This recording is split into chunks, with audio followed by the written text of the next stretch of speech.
Hey everyone, tonight's topic is a strange but interesting one.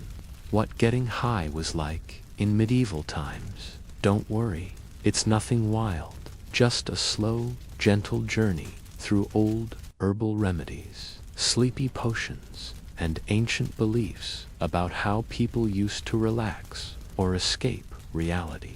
So get cozy, lie down, and let's quietly explore the softer side of medieval highs, and hopefully help you drift off along the way.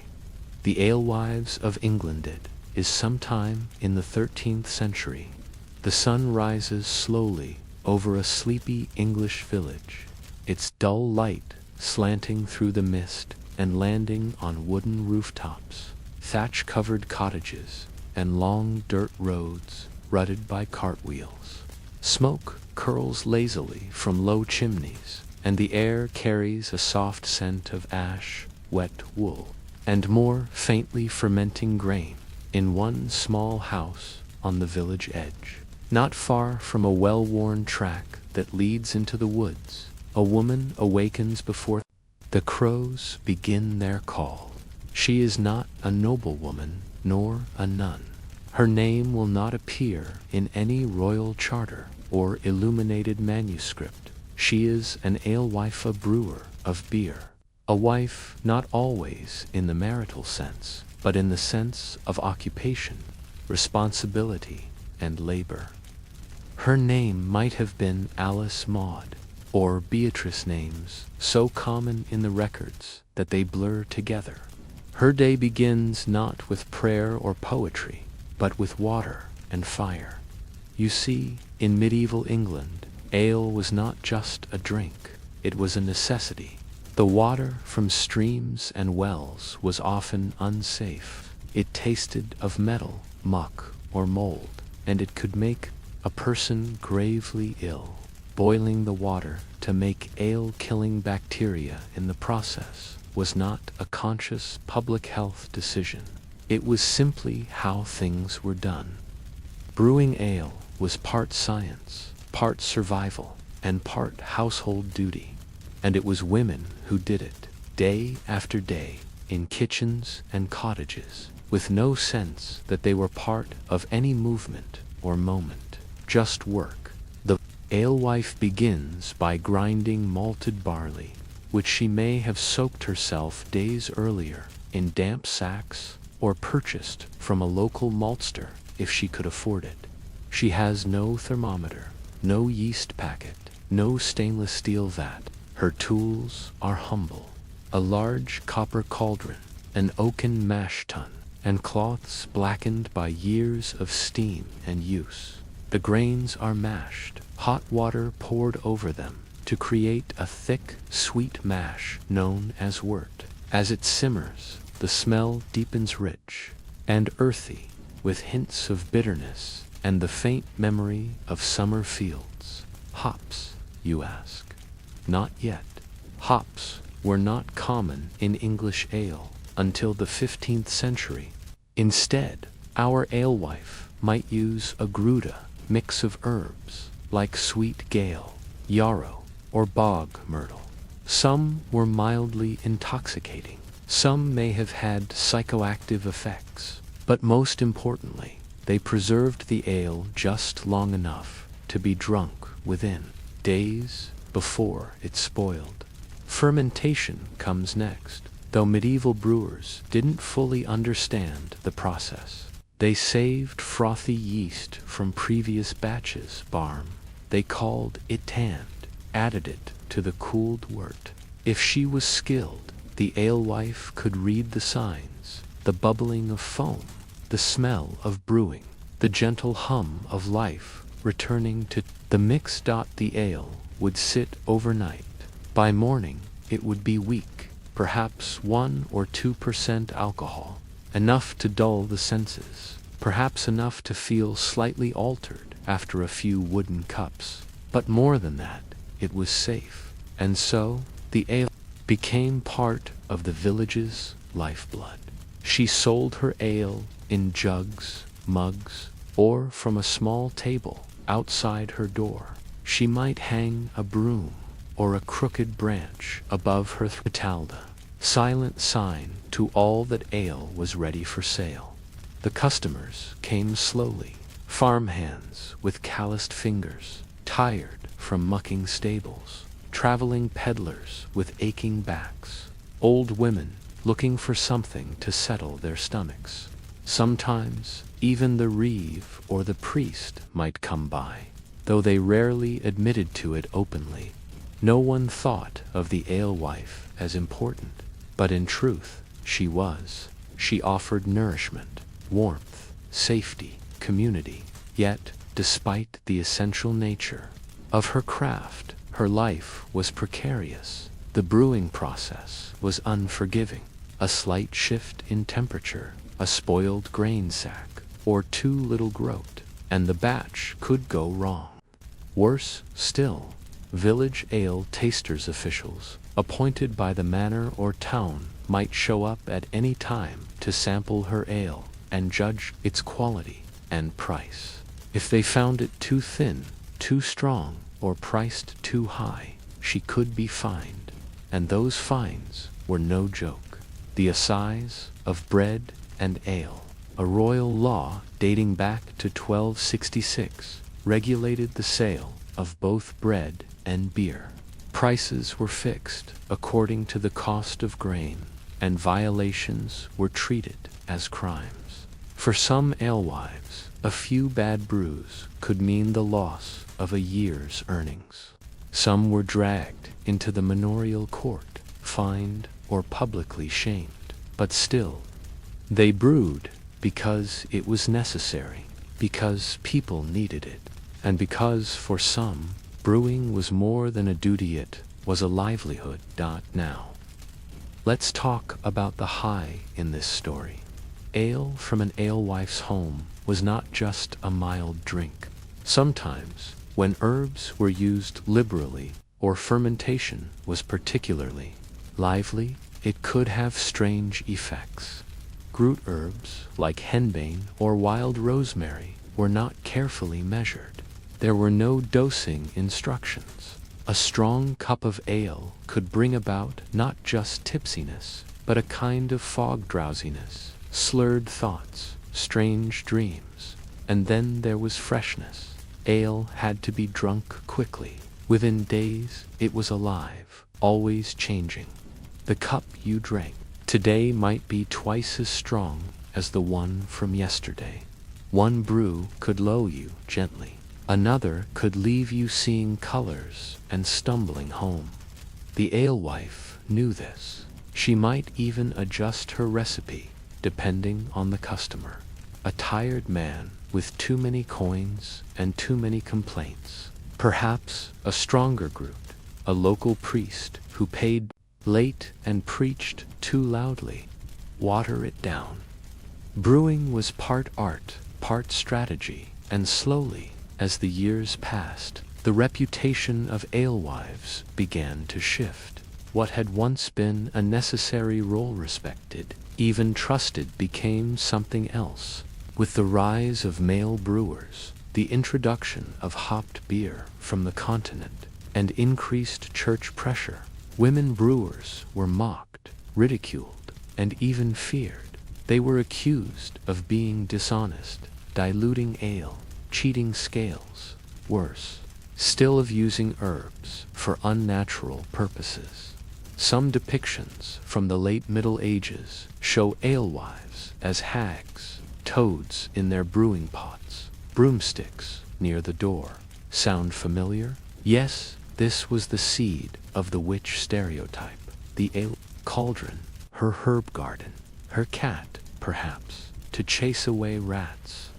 These all became symbols in a new narrative, one that had little room for independent, working women who controlled their own households and income. But back in our sleepy village, the sun is now high. The alewife wipes her hands on her apron. Her brew is nearly ready. Outside, a tired traveler knocks gently on her crooked door. She pours a mug. The ale fizzes softly. The traveler drinks slowly, then smiles, a little warmer, a little fuzzier, a little more at ease, and somewhere, deep in the back room, the next batch is already beginning to boil. The sun has set over our quiet English village. The hearth glows low, casting orange flickers across rough stone floors. Outside, the streets are mostly empty. A few muffled voices echo from the tavern, and the wind carries the scent of wood smoke and damp earth. Inside her home, the alewife scrubs her brewing pot in silence, unaware that the world around her is slowly changing and not in her favor. In the 13th and early 14th centuries, women dominated the brewing world across England.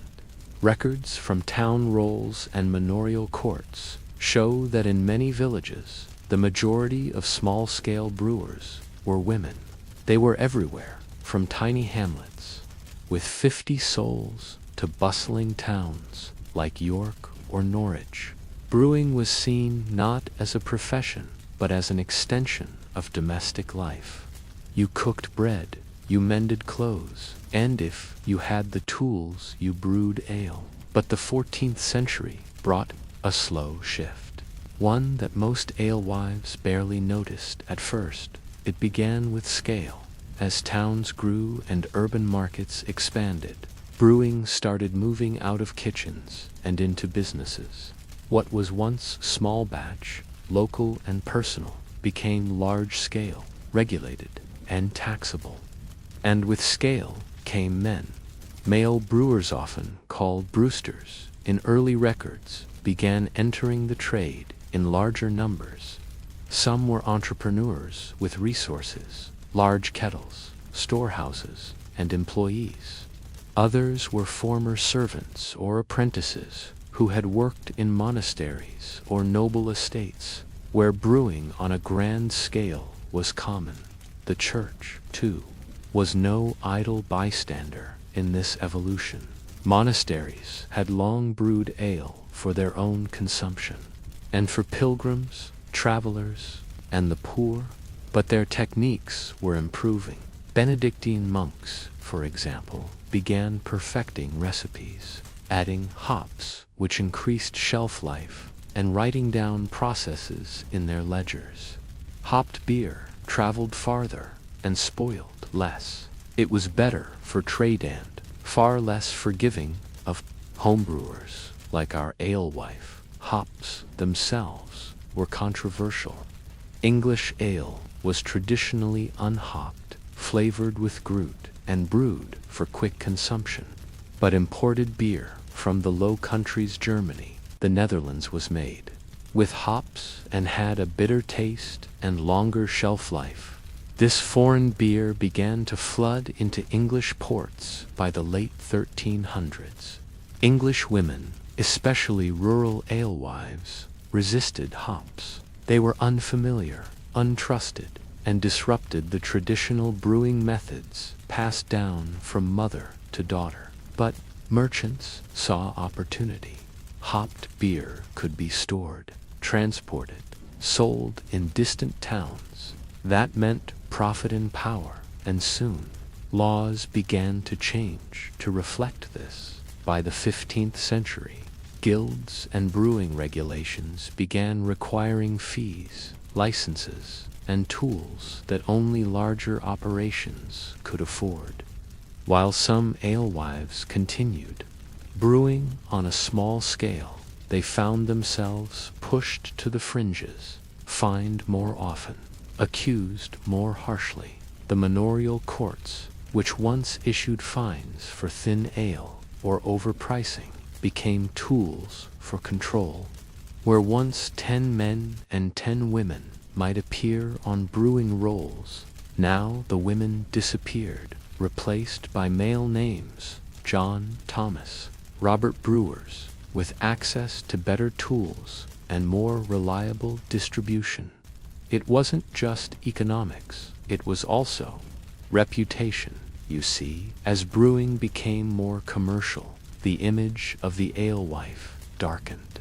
In songs, poems, and plays. She was no longer a skilled householder, providing a vital community service. She became a figure of mockery, a cheat, a drunk, a danger. One popular medieval song, The Tunning of Eleanor Rumming, written by John Skelton in the early 1500s, describes an alewife as grotesque, smelly, loud, surrounded by pigs and scandal. She waters down her ale, feeds dirty grain to customers, and gossips endlessly. It was meant to be humorous, but beneath the laughter was contempt.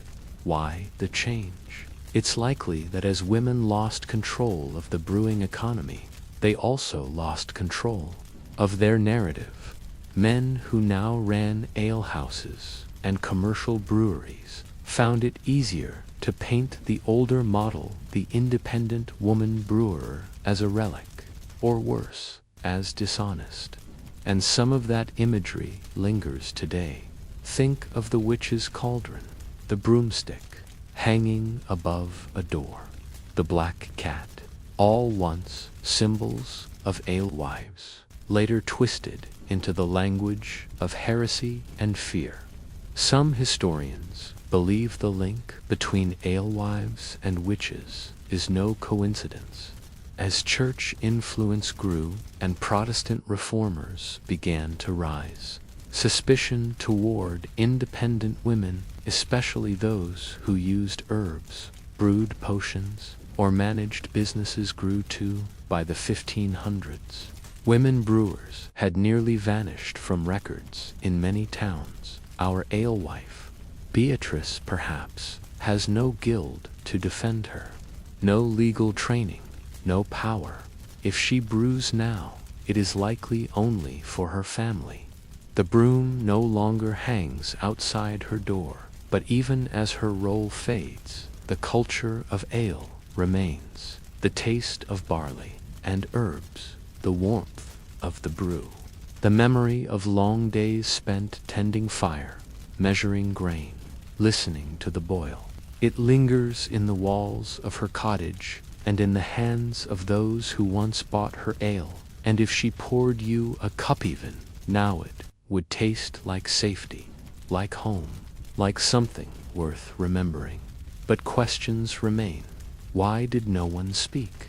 For the alewives, when the laws changed, how did the church's influence quietly turn public trust into suspicion? And what did it feel like to slowly vanish from history while still living it?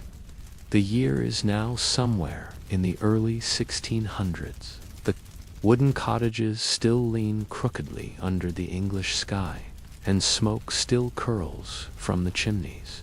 But if you were to wander through most villages, places where a few generations earlier alewives had hung their brooms and ladled warm brews from steaming pots, you'd find that many of them are gone.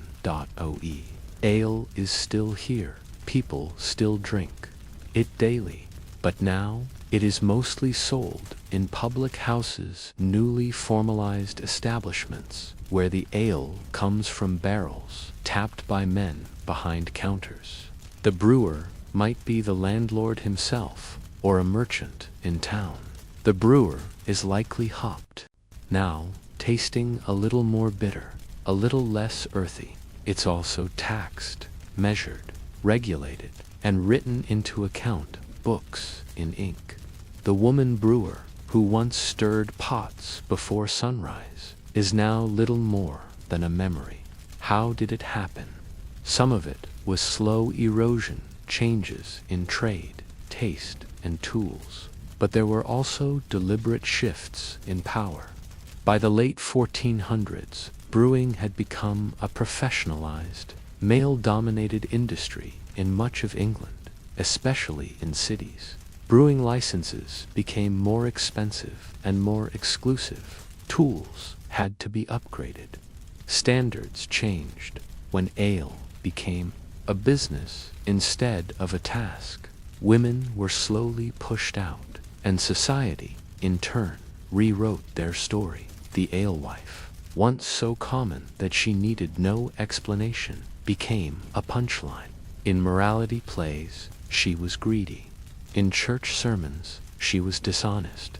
In art, she was grotesque, often hunched, gap-toothed, with a ladle in one hand and a jug in the other.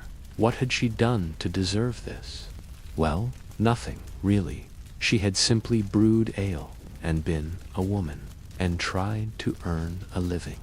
You might think it ended there, that history buried her completely, but the traces remained in manorial court records from the 1200s and 1300s. Her name shows up again and again.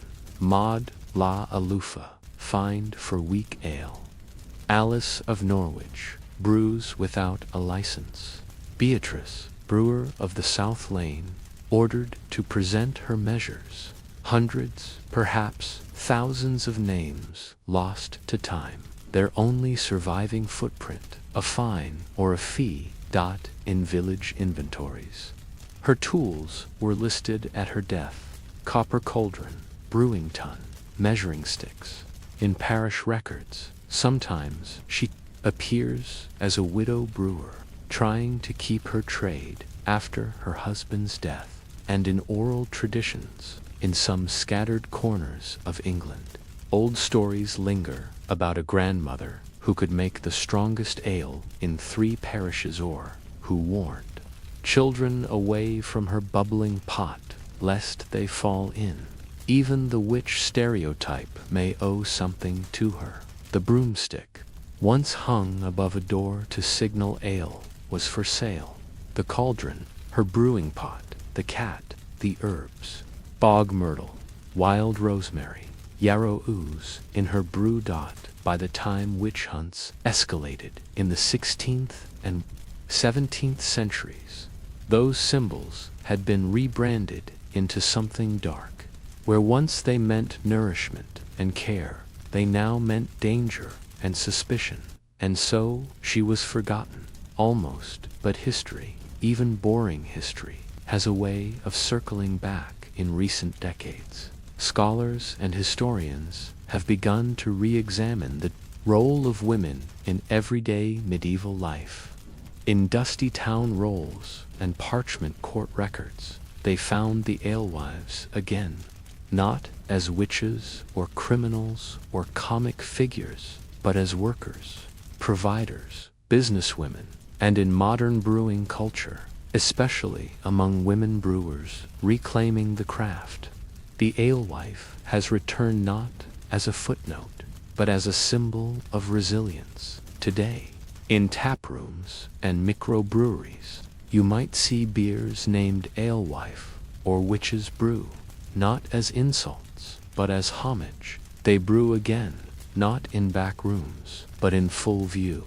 The story of the alewife, like the ale she once poured, was nearly lost. But beneath the bitterness, there is a lingering sweetness, the knowledge that for centuries, ordinary women made something that fed, warmed, and even soothed a village. And though the broom has fallen from the doorway and the pots are cold, her quiet work remains part of us, a reminder that history isn't just made in castles and courts. Sometimes it's brewed in a copper pot over a low fire in the corner of a kitchen, by someone who was never meant to be remembered, but was. Opium poppies and the pain of empires, the hills of ancient Mesopotamia, shimmer beneath the morning sun. The rivers Tigris and Euphrates wind slowly through the land, carrying more than just silt and water. In the villages that dot the fertile crescent, clay jars are being opened. Inside, a black, sticky substance glistens in the light. It smells earthy, faintly sweet, slightly bitter. It is called wholegill, the joy plant. You know it today as opium. Long before it was a drug of war, addiction, and international scandal, opium was simply a flower's gift, a strange, sleepy sap scraped from the green seed pods of the Papaver somniferum, or the opium poppy. It wasn't powerful at first, just mildly calming. Mixed into herbal teas, applied as a balm, or rolled into pills by hand. In the 3rd millennium BCE, the Sumerians cultivated this plant with no clear idea of what it would become. They handed it down to the Assyrians, who passed it to the Babylonians, who shared it with the Egyptians. Slowly, quietly, the world began to get hanat in joy or celebration, but in relief. Pain, after all, was the most common companion of ancient life. There were no antibiotics, no anesthesia. Toothaches could last weeks. Childbirth was often fatal. Bone breaks healed crooked. Illness hovered like a fog over homes and farms. To live in the ancient world was to accept pain as a condition of being alive. And so, when a flower offered a way to soften the edges of suffering, people took it. The Greek physician in the 5th century BCE, opium, had a name in the West. The term opos in Greek meant juice. Physicians didn't yet understand how it worked, only that it did. It dulled toothaches, it quieted coughing, it slowed bleeding, and most importantly, it helped people sleep. Roman physicians carried this knowledge with them through the empire. In the military camps along the Rhine and Danube, opium could be found alongside bandages and tourniquets. Roman soldiers may have marched with a bitter lump tucked in a pouch, ready to be swallowed after battle. By the 2nd century CE, Galen, one of Rome's most famous medical thinkers, recommended opium for nearly everything: pain, insomnia, diarrhea, melancholy. He warned of its strength, but not of its danger. To him, it was simply a powerful medicine, one that required skill to use properly.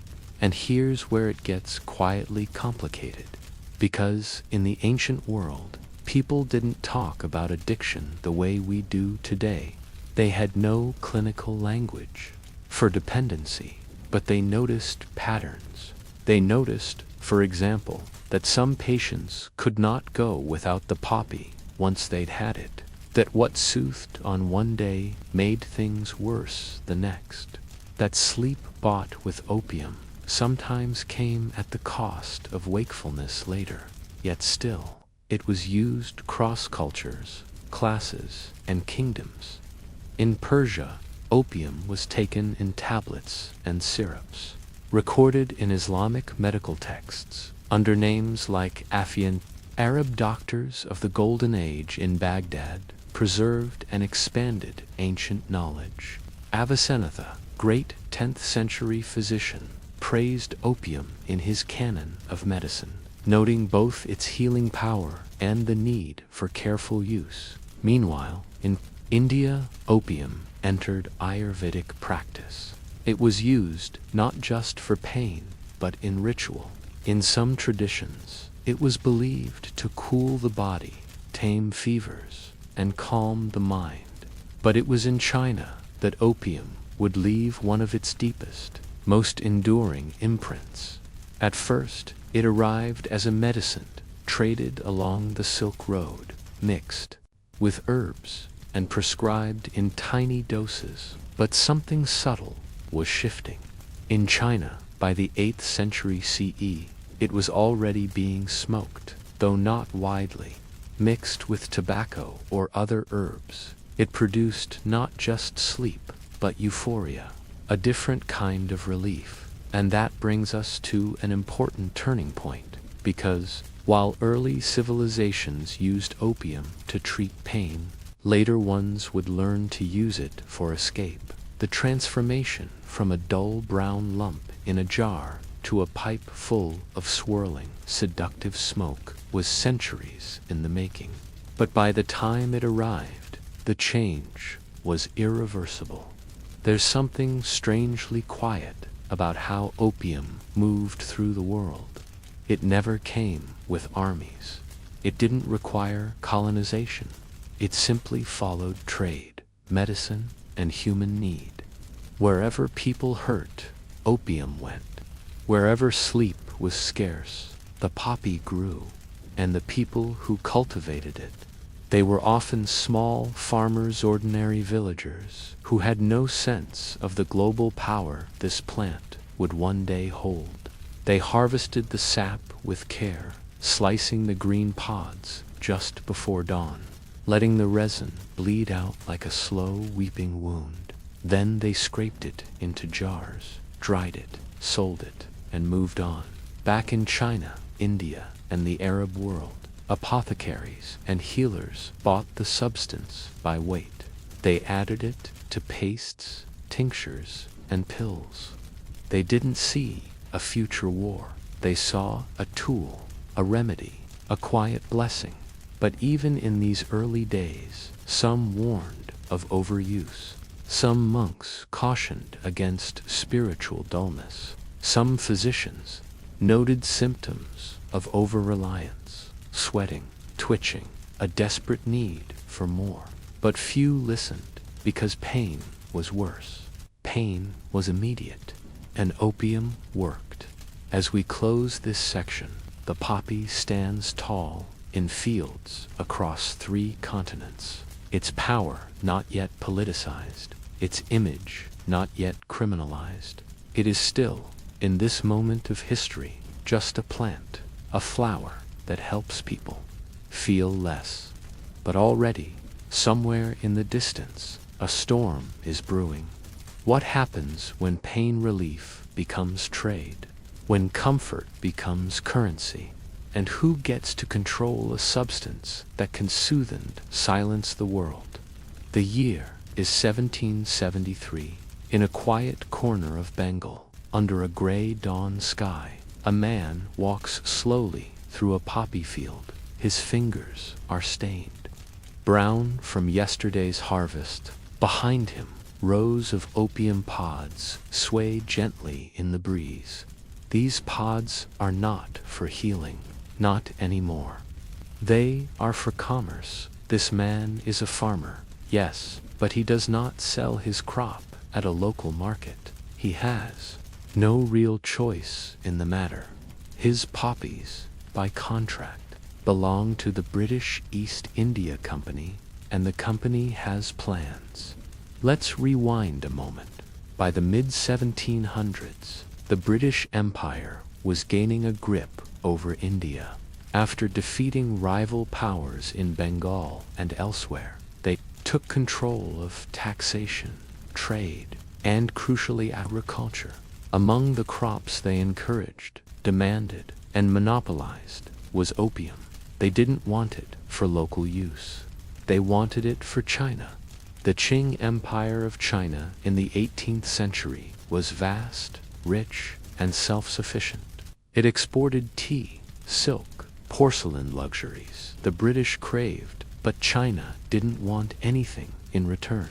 Certainly not British goods. This created a problem, a trade imbalance. British silver flowed east in a one-way stream, and the coffers back in London were growing nervous. The solution: sell opium. It was illegal in China, but demand was growing. Smuggled through merchants in Canton, Guangzhou, opium began flooding in, carried in chests, disguised in bales, or hidden among cargo. It reached Chinese shores under the cover of commerce. British traders, especially those with East India Company ties, saw the profits rise. By 800, thousands of Chinese citizens were smoking opium. At first, it was confined to the elite, scholars, officials, poets. Smoking was slow, ritualized, and oddly beautiful. A lamp, a pipe, a moment of drift. But soon, it spread down the social ladder, across cities and villages. The Chinese government was alarmed. Opium was addictive. It ruined workers, soldiers, merchants. Families sold possessions for a fix. Officials took bribes in opium bricks. Students failed exams. Monks stumbled through chants. Productivity fell. Corruption soared. And yet it kept coming. British ships loaded opium in Calcutta, sailed around Southeast Asia, and anchored off China's coast. Some traders made fortunes. A few grew infamous. William Jardine and James Matheson, for example, Scottish merchants, who founded the powerful firm Jardine Matheson, which thrived on opium trading.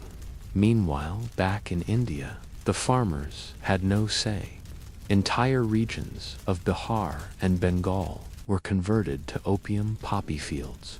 Food crops dwindled, famines worsened, but company officials cared little.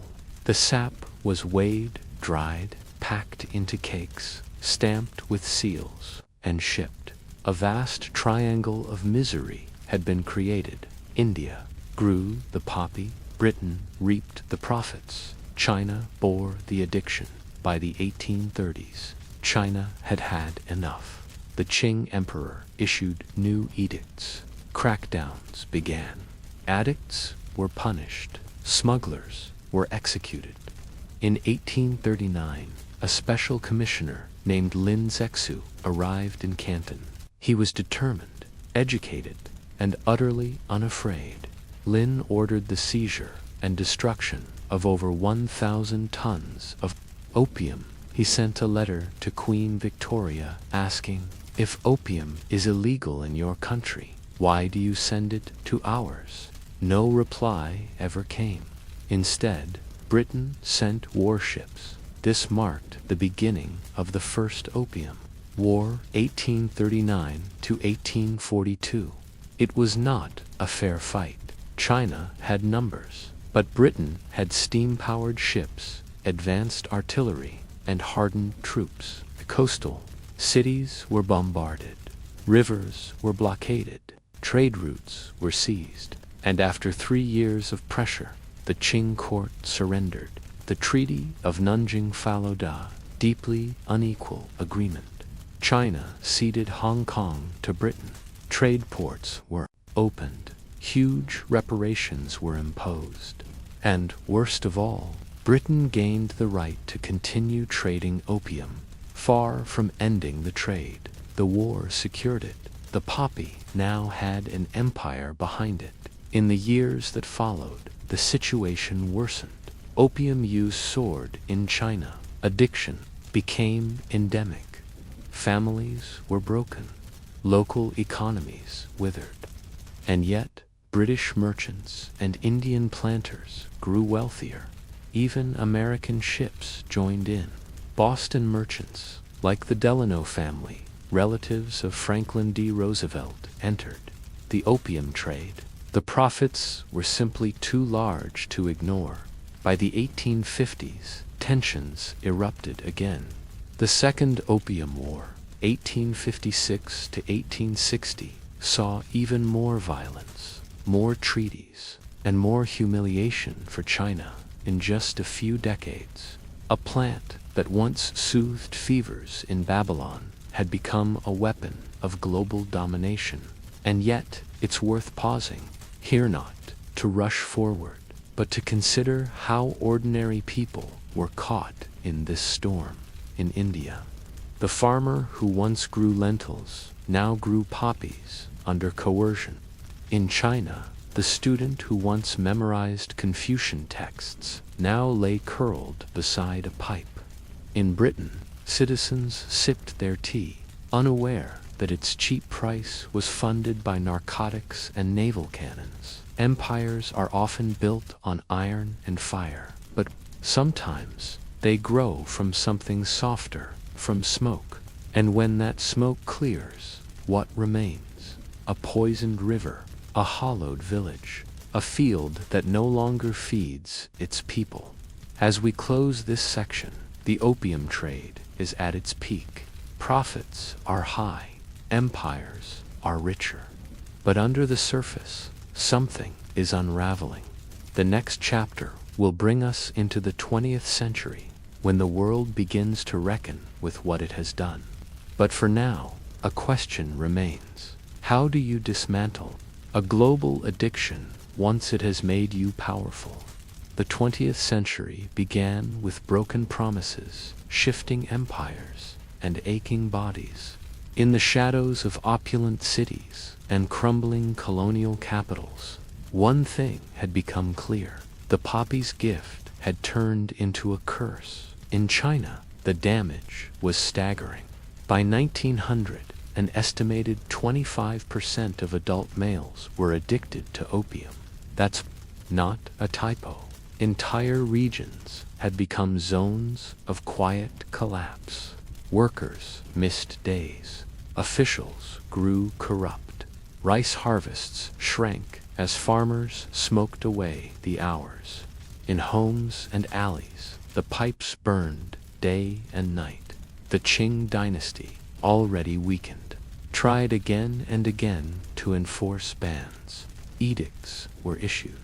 Burning campaigns were launched. But by this point, the addiction wasn't just chemical, it was structural.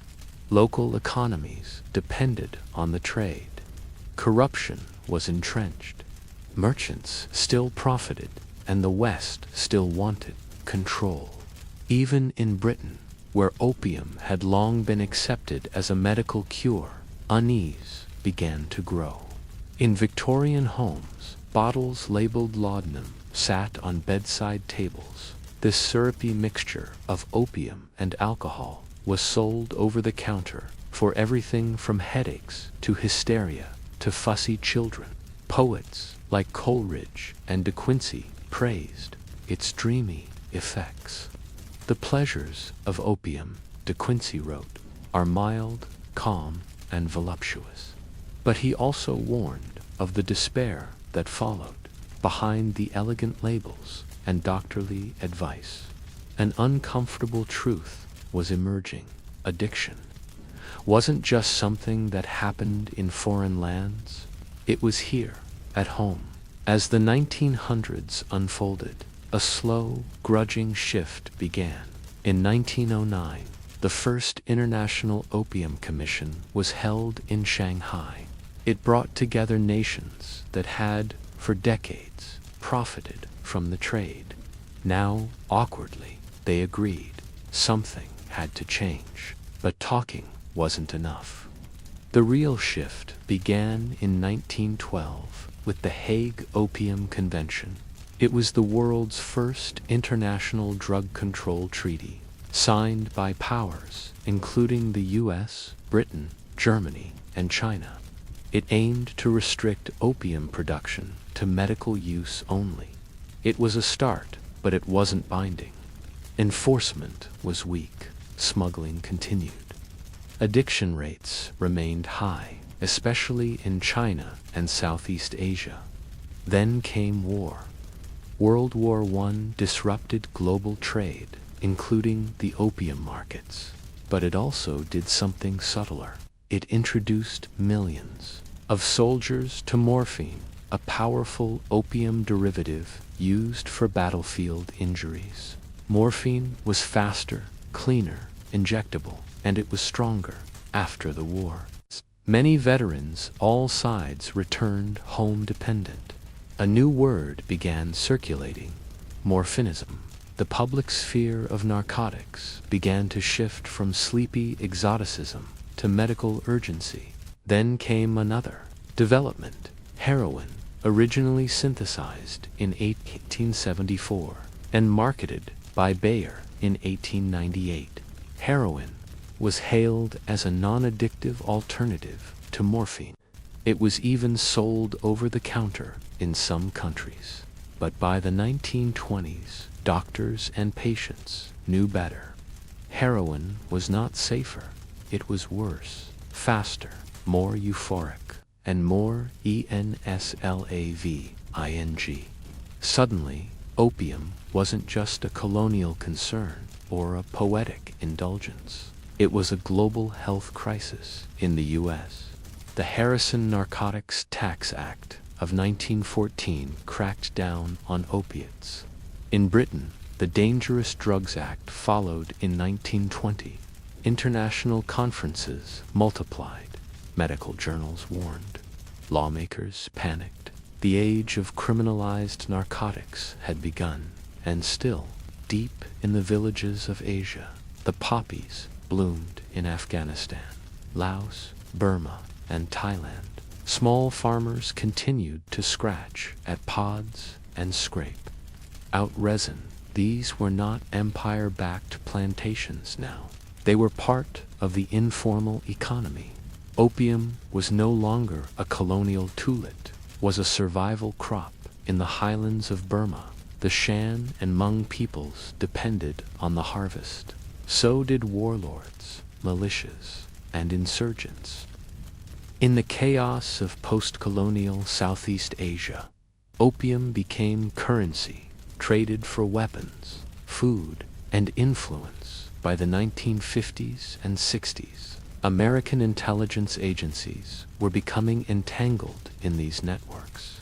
Cold War politics blurred moral lines. In some regions, anti-communist allies were tolerated despite running opium routes. The Golden Triangle, where Laos, Thailand, and Burma meet, became the world's largest heroin-producing region. Meanwhile, in China, a long-overdue transformation was taking place. After the Communist Revolution in 1949, Mao Zedong launched a brutal, swift anti-opium campaign. Dealers were executed. Addicts were sent to labor camps. Fields were burned. Within a few years, China claimed to have eliminated opium from its borders, at a terrible human cost, but with undeniable results. The world watched with a mix of awe and horror. By the 1970s, as heroin addiction surged in Western cities, especially among returning soldiers from the Vietnam War nations, turned their eyes to global control. The 1971 UN Convention on Psychotropic Substances added more layers of regulation. A few years later, U.S. President Richard Nixon declared a full-scale war on drugs, and yet opium and its descendants, morphine, heroin, oxycodone, remained. In hospitals, they eased the pain of surgery. In pharmacies, they were dispensed under strict rules, and in dark corners of cities, they continued to seduce. Today, opium is no longer scraped from pods in Mesopotamia, but its chemical lineage lives in pills, in syringes, in tragedies, broadcast on the evening news, from a clay jar in Sumer to a bottle in a suburban medicine cabinet. The journey of the opium poppy has been long, painful, and strange, and somewhere in a quiet field, the flower still grows, its petals soft, its pods full, a plant without intention, whose sap changed empires. So we ask, can something that dulls pain ever truly be free of it? The leaf that chewed the Andes coca's sacred roots, high in the cloud-draped mountains of the central Andes. He doesn't chew them like food. He tucks them carefully between gum and cheek, then waits. Slowly, as the juices seep, the weariness lifts, the cold retreats, and his steps, once heavy, grow light again. This is the coca leaf, not a drug, not yet, just a leaf. Small, green, and ordinary to the Ayet, to the Andean peoples, it has long been something much more, a sacred helper, a bridge between earth and spirit, a companion in suffering and in silence. Long before laboratories turned this leaf into cocaine, it was revered in the mountains of what is now Peru, Bolivia, and Ecuador. Archaeologists have found evidence of coca use dating back over 3,000 years, with ceramic vessels and mummified bodies still carrying traces of the alkaloid. It was never taken for pleasure. It was taken for survival. To understand coca, we must understand the Andes. Imagine living at 13,000 feet. The temperature swings wildly. Oxygen is scarce. In these conditions, the human body suffers headaches, nausea, fatigue, hunger. Yet for centuries, entire civilizations thrived here, partly because of what they could grow and what they could chew. The coca leaf was their quiet ally. It doesn't cause a high in its natural state. When chewed slowly with Lipton alkaline ash, made from burnt quinoa stalks or seashells, it releases mild stimulants. These compounds increase alertness, reduce hunger, and ease altitude sickness. For a herder, porter, miner, or messenger, it meant the difference between collapse and endurance. But coca was never just physical. Priests offered coca to the mountains, called apispil. They were alive, sentient guardians. Leaves were scattered at summits, pressed into the mouths of the dead, and burned in ritual fires. Before any great journey or decision, a priest would chew coca and read the leaves for signs, and coca told stories if one knew how to listen. Under the Incan Empire, 1438 to 1533, coca was tightly regulated. It was not a crop for everyone. Grown in the warmer, lower regions, it was brought up to highland cities, like Cusco, by trained carriers. The leaves were stored in royal warehouses, handed out in ceremonies, and reserved for nobility, warriors, and chosen laborers. Coca was a state-controlled sacrament, but that order would not last when the Spanish arrived in the 16th century. To the conquistadors, it seemed superstitious, perhaps even demonic. The Catholic Church denounced it as pagan.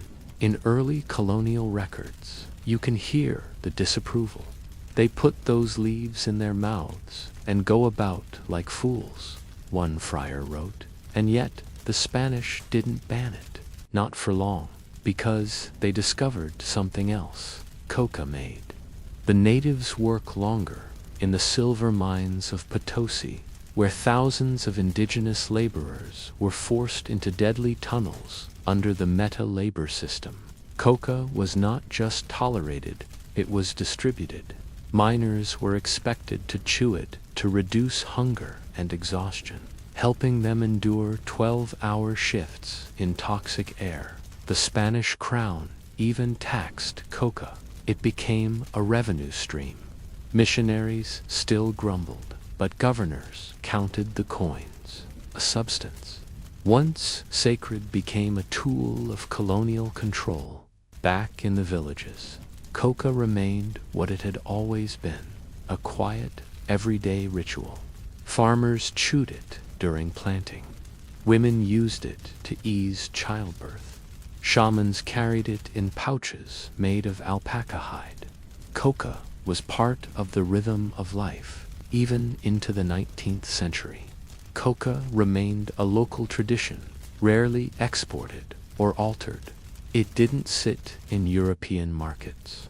It didn't sparkle in drinks, not yet.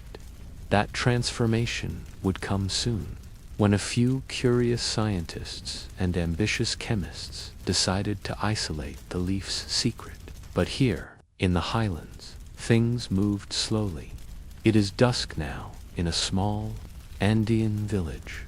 An old man sits by a fire, rolling coca leaves between his fingers. His granddaughter watches. He offers her one not to chew, but to hold, to smell, to understand. It is not a drug. It is a story. Leaf. A leaf of mountains, of survival, of breath and burden. As we pause at this point in history, coca remains sacred, untouched by the machinery of the West. But questions loom on the horizon. What happens when a sacred leaf meets industrial ambition? By the mid-19th century, the world was changing fast. Steamships churned across oceans, railroads carved through mountains. The coca leaf, humble and bitter, was about to take its place under the microscope. It started, as so many modern stories do, with curiosity and commerce. In 1859, a German chemist named Albert Niemann isolated the active compound in coca leaves.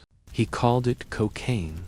Niemann described the white, crystalline substance as bitter to the taste, but now its alkaloid essence had been extracted, purified, and bottled. This marked a profound turning point, no longer bound to ritual or altitude or tradition. Cocaine became something new, a product, a chemical that could be weighed, shipped, and sold. Niemann's discovery spread quickly through European scientific circles, and soon it captured the imagination of doctors, pharmacists, and industrialists. Among the most enthusiastic adopters was a young neurologist from Vienna, Sigmund Freud. In 1884, Freud published Über Coca, a paper extolling the virtues of the drug. He praised its ability to banish fatigue, lift the mood, and sharpen focus.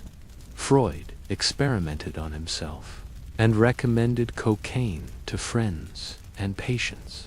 For a brief time, he saw it as a kind of miracle, compound a natural cure for depression, indigestion, and even morphine addiction. He would later regret this enthusiasm. Around the same time, an Austrian ophthalmologist named Karl Koller discovered another use. Cocaine was an excellent local anesthetic. He used it in eye surgeries with astounding results. Until then, no one had been able to operate painlessly on such a sensitive organ. Word spread fast. By the late 1880s, cocaine was being used in everything from dental procedures to sore throat remedies.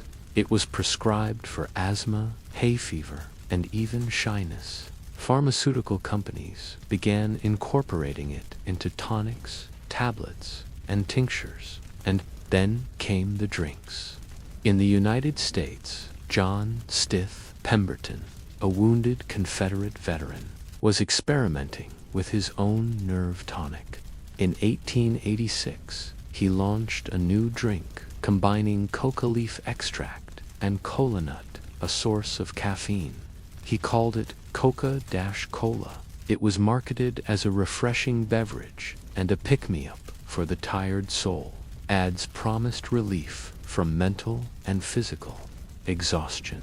Early versions of Coca-Cola contained small amounts of cocaine, legal, normalized, and widely accepted. It wasn't the only one. In Paris, Vin Mariani, a wine infused with coca, gained fame across Europe.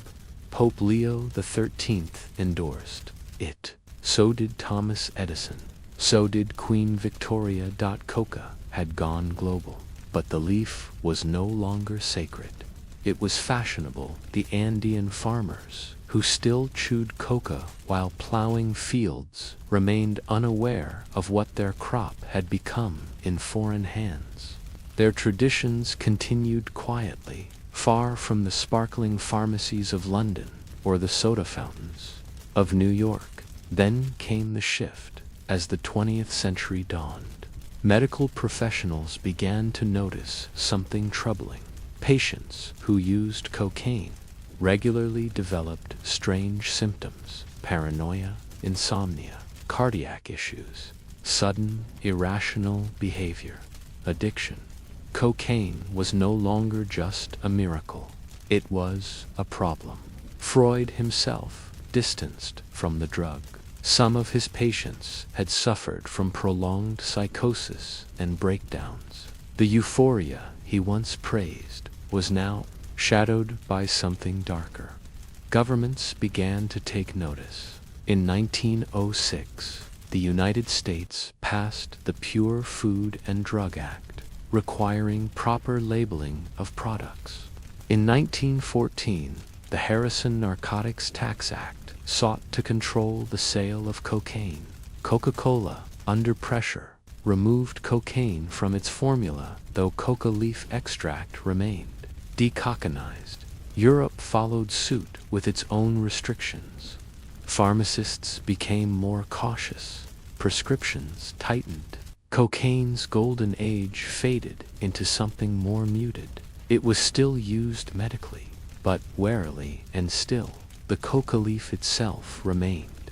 Back in the Andes, indigenous people continued their centuries-old practices. To them, nothing had changed. Coca wasn't white powder. It wasn't fashionable. It wasn't even drugs.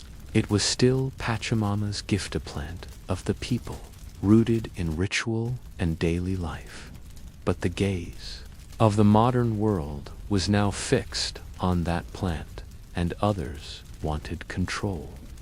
In the 1920s and 30s, pharmaceutical companies and international agencies began discussing coca production at the League of Nations. There were proposals to eradicate coca cultivation entirely, citing the dangers of cocaine. But voices from Peru and Bolivia pushed back. They argued that coca chewing was not equivalent to cocaine abuse, that the leaf itself, in its natural form, was safe and essential to highland life. The leaf was not the problem, the processing was. It was a debate that would echo through decades. Coca now lived two lives. One was ancient, communal, and sacred, preserved in ceremony, song, and survival. The other was chemical, commercial, and controversial, reduced to powder, criminalized, and pursued, and still. The world had yet to see how far this second path would go, because even as early regulations appeared, others were finding new ways to refine, smuggle, and profit, and one day soon, entire cartels would rise around this once holy plant. But that is the next chapter. For now, we end this section with a thought. When something sacred is split in two, can either half survive whole. By the middle of the 20th century, the world no longer saw the coca leaf as a humble survival tool or sacred plant. Two international agencies and Western governments, it had become one thing, the source of cocaine, and cocaine, by then, had changed. The world gone were the days of genteel physicians prescribing it for coughs. Gone were the Parisian popes sipping coca wine. By the 1970s and 80s, cocaine had become an illicit force flooding cities, corrupting governments, and fueling violence on a scale few had imagined. At the heart of it all was a simple question: who controls the leaf? In places like Colombia, Peru, and Bolivia, vast stretches of jungle and hillside were now devoted to coca farming, not for spiritual use, but for export, not for chewing, but for refining. Peasant farmers, many of them impoverished and lacking alternatives, found that coca was the only crop that brought consistent income. Coffee, corn, or potatoes couldn't compete. Coca dealers paid in cash, promptly and generously. They weren't spiritual leaders. They were emissaries from a growing empire of narco-violence. The processing was simple, if brutal. Leaves were harvested, piled into pits, and soaked with a mix of kerosene, cement, sulfuric acid, and other crude chemicals to produce pasta base, the raw form of cocaine. This paste would then be smuggled across borders, refined further, and eventually end up in powdered form in North American and European cities. And behind this process rose the cartels. The most infamous emerged in Medellin, Colombia, led by Pablo Escobar. The cartel built an empire of violence and excess in the 1980s. At its peak, Escobar's operation was smuggling over 70 tons of cocaine into the U.S. each month, earning billions. He bought planes, islands, judges, politicians even tried to buy a presidency. The U.S. declared a war on drugs. Military operations were launched. Aerial herbicide campaigns began to spray the jungles of South America, killing coca crops and, sometimes, food crops, too. Entire communities were displaced. And yet, coca endured. Because the war didn't just target cocaine, it often didn't distinguish between the processed drug and the plant itself. In Bolivia and Peru, indigenous leaders protested that coca in its natural form had been used for centuries without harm. But the global narrative had shifted. Coca was guilty by association. In the 2000s, a movement began to push back. In Bolivia, a former coca farmer named Evo Morales rose to national power. Elected president in 2006, Morales defended coca as a cultural symbol. His campaign slogan, "Coca yes, cocaine no." He sought to decriminalize traditional use while fighting against large-scale trafficking. It wasn't an easy balance. International agencies remained skeptical. Critics argued that legal coca production could too easily leak into cocaine markets. Morales insisted that distinguishing the two was both culturally and morally necessary. The United Nations, however, continued to list coca under Schedule 1, labeling it as a substance with no medical value, despite its millennia of safe use in the Andes. In 2013, Bolivia briefly left the UN's drug convention to assert its right to traditional coca chewing, then rejoined with a cultural exemption. It was a small victory, but symbolic, because beneath the headlines and statistics, coca farmers were still poor, still scraping by in mountain villages, still living lives far removed from Escobar's mansions or D-raids, and yet they bore the weight of a war. Even today, millions of people in Peru, Bolivia, and Colombia chew coca for energy, altitude sickness, and hunger. It's sold in legal markets, brewed into teas, and offered in ceremonies. In some cities, tourists can buy coca candy or leaves as souvenirs. It is both commonplace and controversial. The story remains tangled. On one side, a sacred tradition, thousands of years old, a plant that helped humans endure some of the world's harshest landscapes. On the other side, addiction, trafficking, violence, and corruption. A global drug trade that consumes lives and reshapes nations. And in between, a leaf green, small, ordinary, but heavy with meaning. Can the world learn to separate its ritual roots from its refined consequences? Or is the story of coca now forever linked to crime and fear? As we close this chapter, the old man in the Andes still chews his leaf. The wind still bites. The mountains still watch. And the leaf, it still whispers. Perhaps the world was never meant to refine what was only meant to be chewed.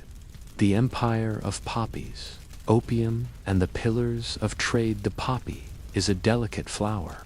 Its petals are soft, almost translucent, often pink or white with faint crimson streaks. It sways gently in the breeze, offering beauty without arrogance. But hidden within its bulb is something else, a resin, dark and sticky, that can dull pain, blur the world, and steal entire empires.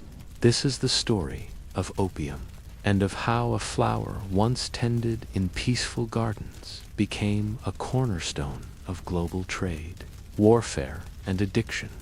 Our journey begins not in the war rooms of empire, but in the quiet corners of ancient life. For thousands of years, humans have harvested opium from poppies. Archaeological evidence suggests its use in Mesopotamia as early as 3400 BCE. The Sumerians called it the joy plant, and they were not alone in their reverence. Egyptians, Greeks, Persians all found use for this bitter balm. It was medicine. It was mystery. It was sleep. In ancient Greece, physicians like Hippocrates prescribed it for everything from coughs to melancholia. Roman emperors kept vials of it in their palaces. In India and China, opium had spiritual and practical uses, sometimes for ritual, sometimes for pain, sometimes just for the sweet hush it offered after a long day. By the 17th century, opium was a known presence in global medicine. Mixed with alcohol, it created laudanum, a popular tincture for insomnia, cramps, and anxiety. It became a staple in European pharmacies. But as empires grew and ships set sail across oceans, opium began to spread, not just as medicine, but as merchandise. The British Empire, ambitious and calculating, soon saw what others had missed. Opium was not just a remedy, it was a commodity. In the 1700s, British traders working under the British East India Company began cultivating opium on a large scale in India, particularly in Bengal and Bihar. The climate was perfect, and the labor under colonial rule was cheap. But Britain didn't need the opium for its own people. It needed something to trade with China at the time. China was largely self-sufficient. The Qing dynasty had little interest in Western goods. Europe craved Chinese tea, porcelain, and silk, but China didn't crave much in return. This created a trade imbalance that worried British coffers. Opium became the solution. It was addictive. It was in demand. And though technically illegal in China, it was easily smuggled. By the late 1700s, British traders were shipping tons of Indian opium into China each year, funneling it through ports like Canton, Guangzhou. Chinese officials knew bribes flowed, pipes were lit, and an addiction crisis quietly bloomed among China's working class. Soldiers and scholars. At first, the Qing court dismissed it as a low-class indulgence. But by the early 1800s, addiction was rampant. Families sold valuables to feed habits. Officials failed to perform duties. Soldiers fell asleep at their posts. The emperor began to take notice. In 1839, the Daoguang emperor appointed Lin Zexu, a respected scholar and moralist, to crack down on the opium trade. Lin took his mission seriously. He arrested dealers, he destroyed opium dens, and most famously, he confiscated and publicly destroyed over 1,000 tons of British opium in the port of Canton. Britain was not amused. This act seen by British merchants as an attack on property sparked the First Opium War, 1839 to 1842. British warships bombarded Chinese ports, showcasing the might of their navy against a poorly modernized Chinese defense. The result was swift and humiliating. China lost. In the Treaty of Nanking, it was forced to open new ports to British trade, cede Hong Kong, and pay a large indemnity. Worse, it had to tolerate the opium trade, despite its wishes. this was not just about drugs. It was about sovereignty, about humiliation, about the imbalance of industrial empires versus traditional civilizations. The Second Opium War followed in the 1850s. More ports, more concessions, more resentment, and through it all, the opium kept flowing. By 1860, over 20,000 chests of opium were entering China annually.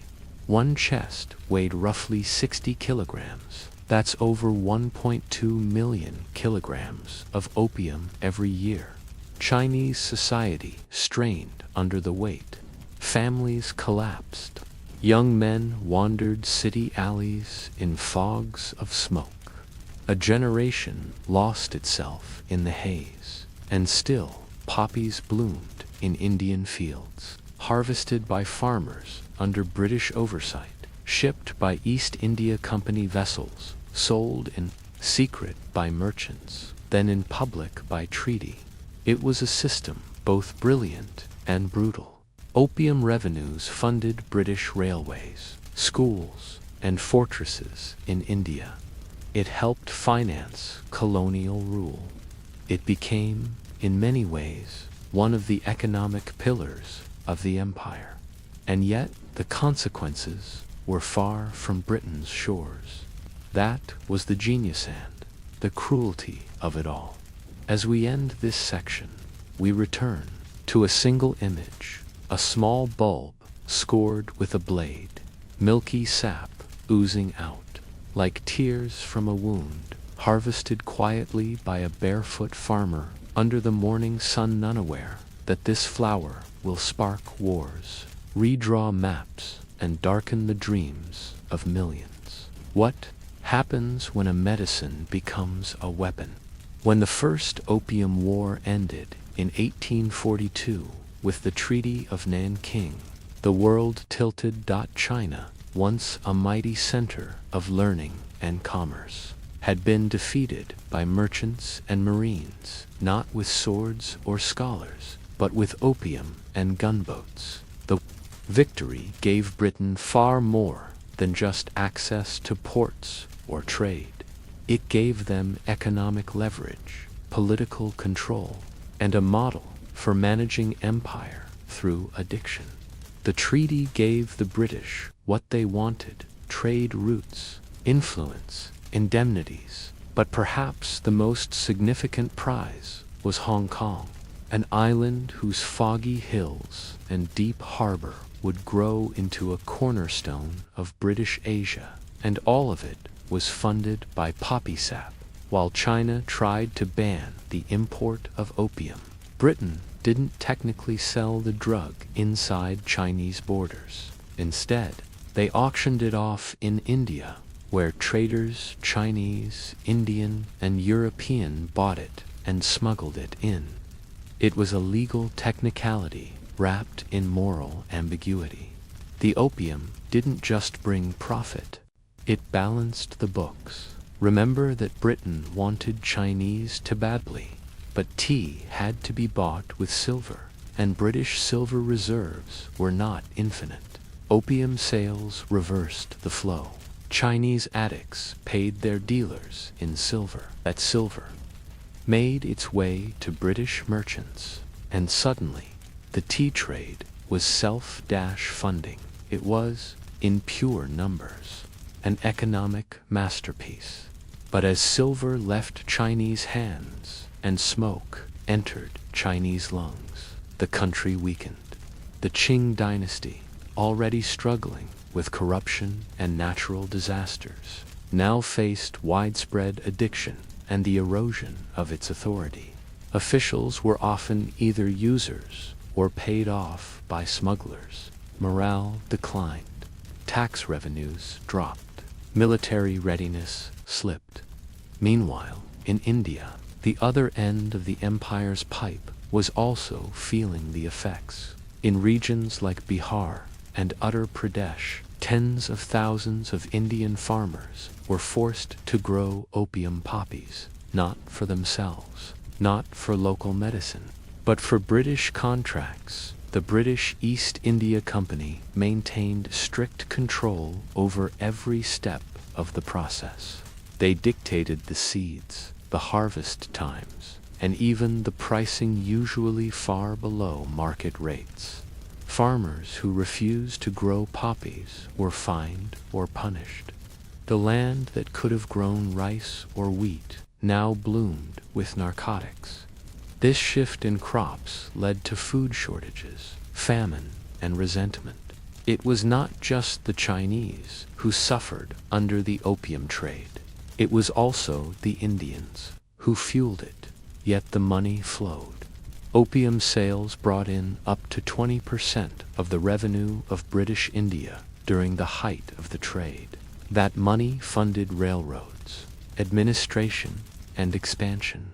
Entire cities, Calcutta especially, were shaped by opium wealth. Grand buildings, universities, and trading firms owed their marble to the misery of poppy sap. Even in Britain, laudanum remained widely used, particularly among the upper classes. Writers like Samuel Taylor Coleridge, Thomas de Quincey, and even Charles Dickens described or depicted the drug in their work. Opium dreams were both romanticized and quietly endured. Meanwhile, in China, new crises emerged. In 1850, just 8 years after the First Opium War, a massive civil uprising began, known as the Taiping Rebellion. It was led by a man who believed he was the younger brother of Jesus Christ. This strange, messianic war lasted over 14 years and killed an estimated 20 to 30 million people, more than World War I. While opium was not the cause of the rebellion, it was part of the landscape. The imperial government, weakened by addiction and corruption, could barely respond. The chaos of war only deepened the drug crisis, and opium flowed through the cracks in society like water through a broken vase. The British, French, and other Western powers used the chaos to press further advantages. In 1856, the Second Opium War began, triggered by petty trade disputes, but driven by the desire for more access. China was again defeated. By 1860, the Treaty of Tientsin granted more treaty ports, legalized the opium trade, and opened foreign embassies in Beijing. It was the final insult. China was no longer just trading under pressure. It was officially a victim of narcotic diplomacy. What made it worse was that for all the economic talk, the drug itself wasn't even very good anymore. British opium, mass-produced in Indian fields, was often of lower quality than traditional Chinese or Persian varieties. Addicts needed more to achieve the same effect.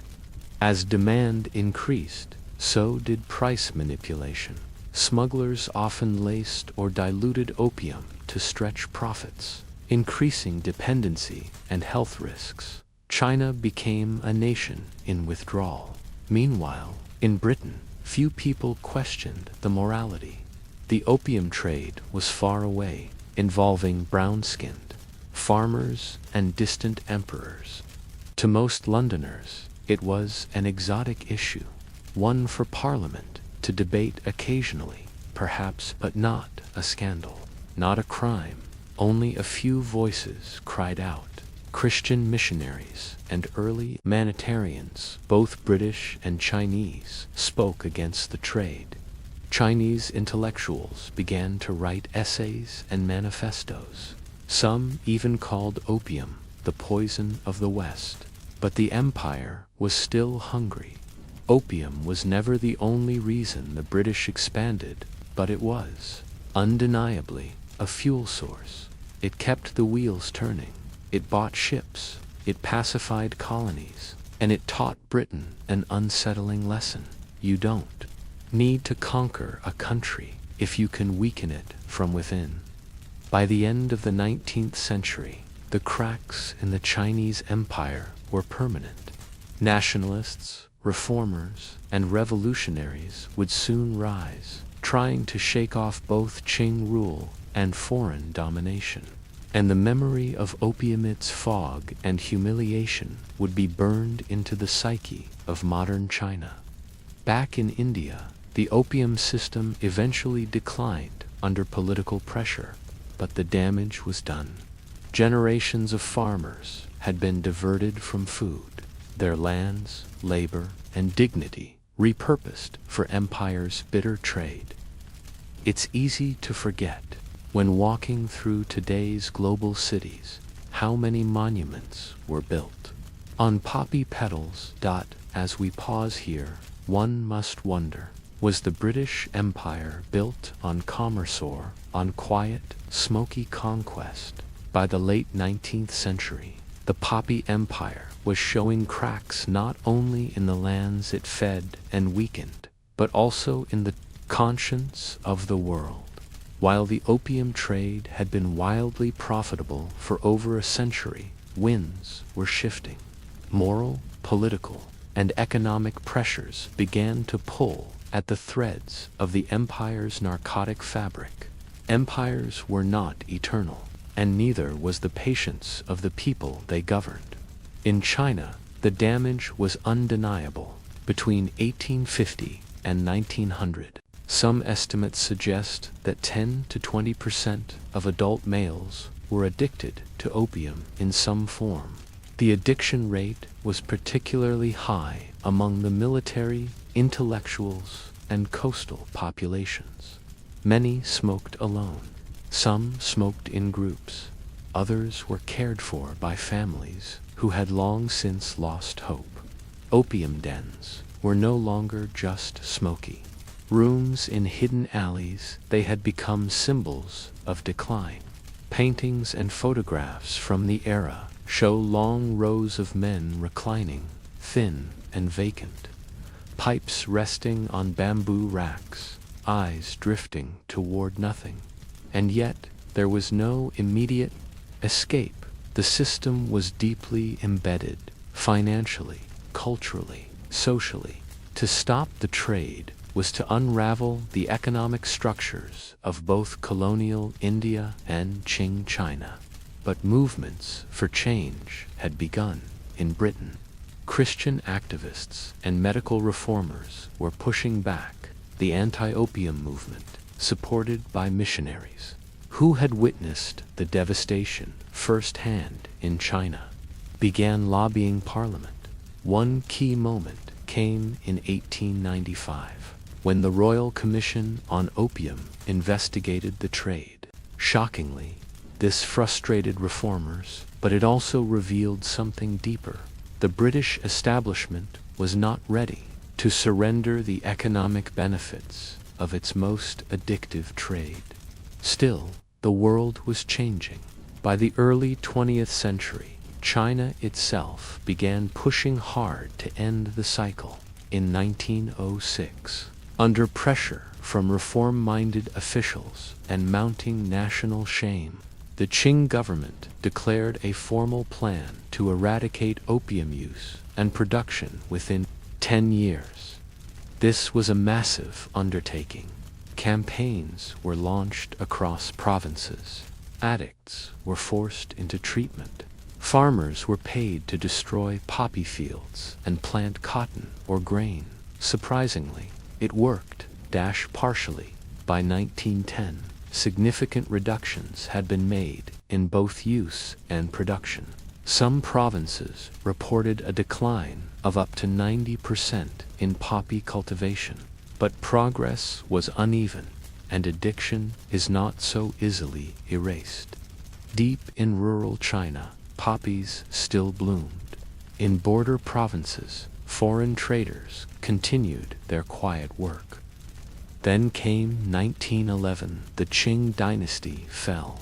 China's imperial rule collapsed, and a new Republic of China emerged. But so did civil war, fragmentation, and the rise of warlords, many of whom financed their armies through, you guessed it, opium. Ironically, in trying to destroy the trade, China's instability only deepened its roots.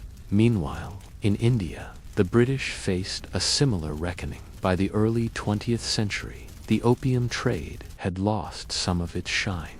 New drugs were being developed: morphine, heroin, and eventually synthetic painkillers. These were more potent, easier to package, and, for better or worse, more marketable. India's opium fields, though still producing, were no longer seen as essential. In 1913, after decades of pressure and negotiation, the British government officially ended the opium trade to China. It was a quiet end to a long, smoky chapter, but opium didn't vanish. It simply moved underground into the hands of smugglers, syndicates, and criminal networks. What had once been a state-managed trade became part of a new illicit world, one still with links to politics, war, and profit. The modern drug trade, as we know it, was born from the ashes of empire. In the years that followed, the world tried to build fences around narcotics. The Hague Opium Convention of 1912 was one of the first international drug control treaties. It aimed to regulate the production and export of opiates, but enforcement was difficult. Many countries had little interest in giving up a source of income. Others lacked the political stability to even try. Then, in 1925, the League of Nations created a more robust control system. Later, the United Nations would take over drug policy enforcement through bodies like the Commission on Narcotic Drugs and NCB. Still, poppies grew. Today, the largest opium-producing regions are not British colonies, but places like Afghanistan and Myanmar. These are areas marked by instability, where local farmers grow poppies, not out of rebellion, but out of survival. Modern opium is no longer shipped in wooden chests stamped with colonial seals. It's packed in plastic, moved by smugglers, or refined into heroin. But the basic system: grow, extract, sell, addict remains unchanged, and the legacy of the 19th century opium trade remains etched in our world. In China, opium is remembered with bitterness. It's seen as a symbol of foreign exploitation and national humiliation. Chinese textbooks, monuments, and museums revisit this period not to mourn the past, but to warn the future. In India, the legacy is quieter, but no less complex.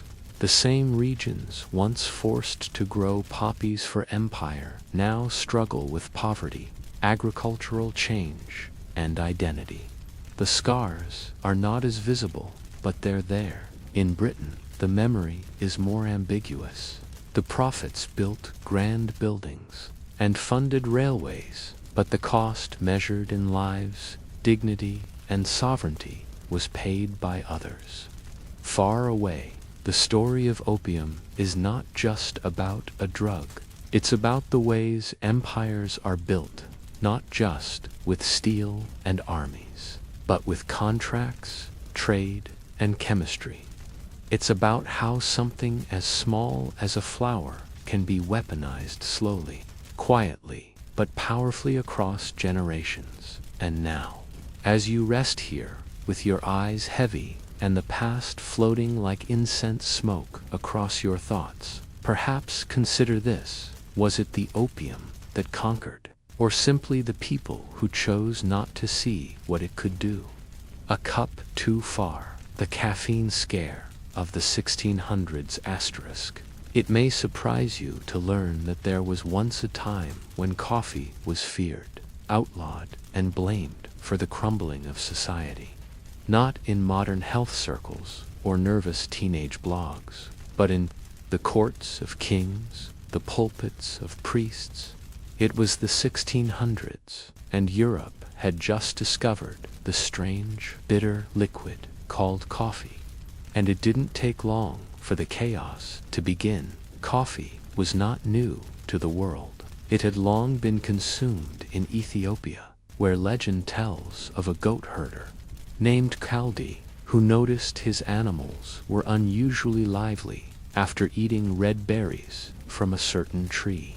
From Ethiopia, the drink moved into Yemen, where Sufi mystics used it to stay awake during late-night prayer sessions. By the 1500s, coffee had spread throughout the Ottoman Empire, and by the early 1600s, it had landed in Venice City, that often acted as Europe's golden doorway to the East. And once coffee entered Western Europe, it quickly became more than a beverage. It became a social force. Cafes opened in London, Paris, Amsterdam, and Vienna. These were not just coffee shops. They were called penny universities because, for the price of a single cup, a man could sit, listen, and learn from poets, scientists, and political thinkers. This worried some people, especially kings. In England, King Charles II grew anxious. Coffee houses, he noticed, had become hotbeds of gossip and dissent. The people who sipped from porcelain cups were not just discussing weather and trade. They were talking about reform, corruption, and even rebellion. The king's advisors warned that these idle assemblies were dangerous. They feared that coffee was sharpening minds too quickly, and that the bitter drink was fueling bitter thoughts. And so, in 1675, Charles issued a proclamation: coffee houses be shut down. The reason: they have produced very evil and dangerous effects, fomenting the spread of false news, rumors, and scandalous reports. The ban didn't last long. Public outrage forced Charles to cancel the order within days, but the fear remained. In France, coffee faced similar suspicion. The Catholic Church hesitated at first. Some clergy called it the bitter invention of Satan, since it came from Muslim lands, and since it caused alertness and sleeplessness. They feared it was spiritually dangerous. But legend has it that Pope Clement VIII, after tasting it for himself, declared, "This devil's drink is so delicious, it would be a pity to let the infidels have exclusive use of it." He blessed it, and that single blessing may have saved coffee in Europe. Meanwhile, in Mecca, the birthplace of Islam's holiest site, coffee also caused trouble, but for different reasons. In 1511, the governor of Mecca tried to ban coffee entirely, claiming it encouraged idleness and dangerous conversation. The ruling class, threatened by gatherings of men in coffee houses discussing theology and justice, saw the drink as a tool of rebellion. So coffee, wherever it went, stirred more than milk and sugar. It stirred minds. It was also a mystery. No one quite understood how or why it worked. There were no chemical explanations, just observations. People who drank it stayed awake, talked faster, thought harder. Medical theories were strange and varied. Some doctors warned that coffee dried out the body, shrunk the brain, or caused vapors to rise from the stomach to the head. Others claimed it could cure melancholy, sharpen memory, or quell lust. Coffee was both a miracle and a menace, depending on who you asked. But behind the rumors, one thing was clear: coffee had become dangerous, not because of what it did to the body, but because of what it did to conversation.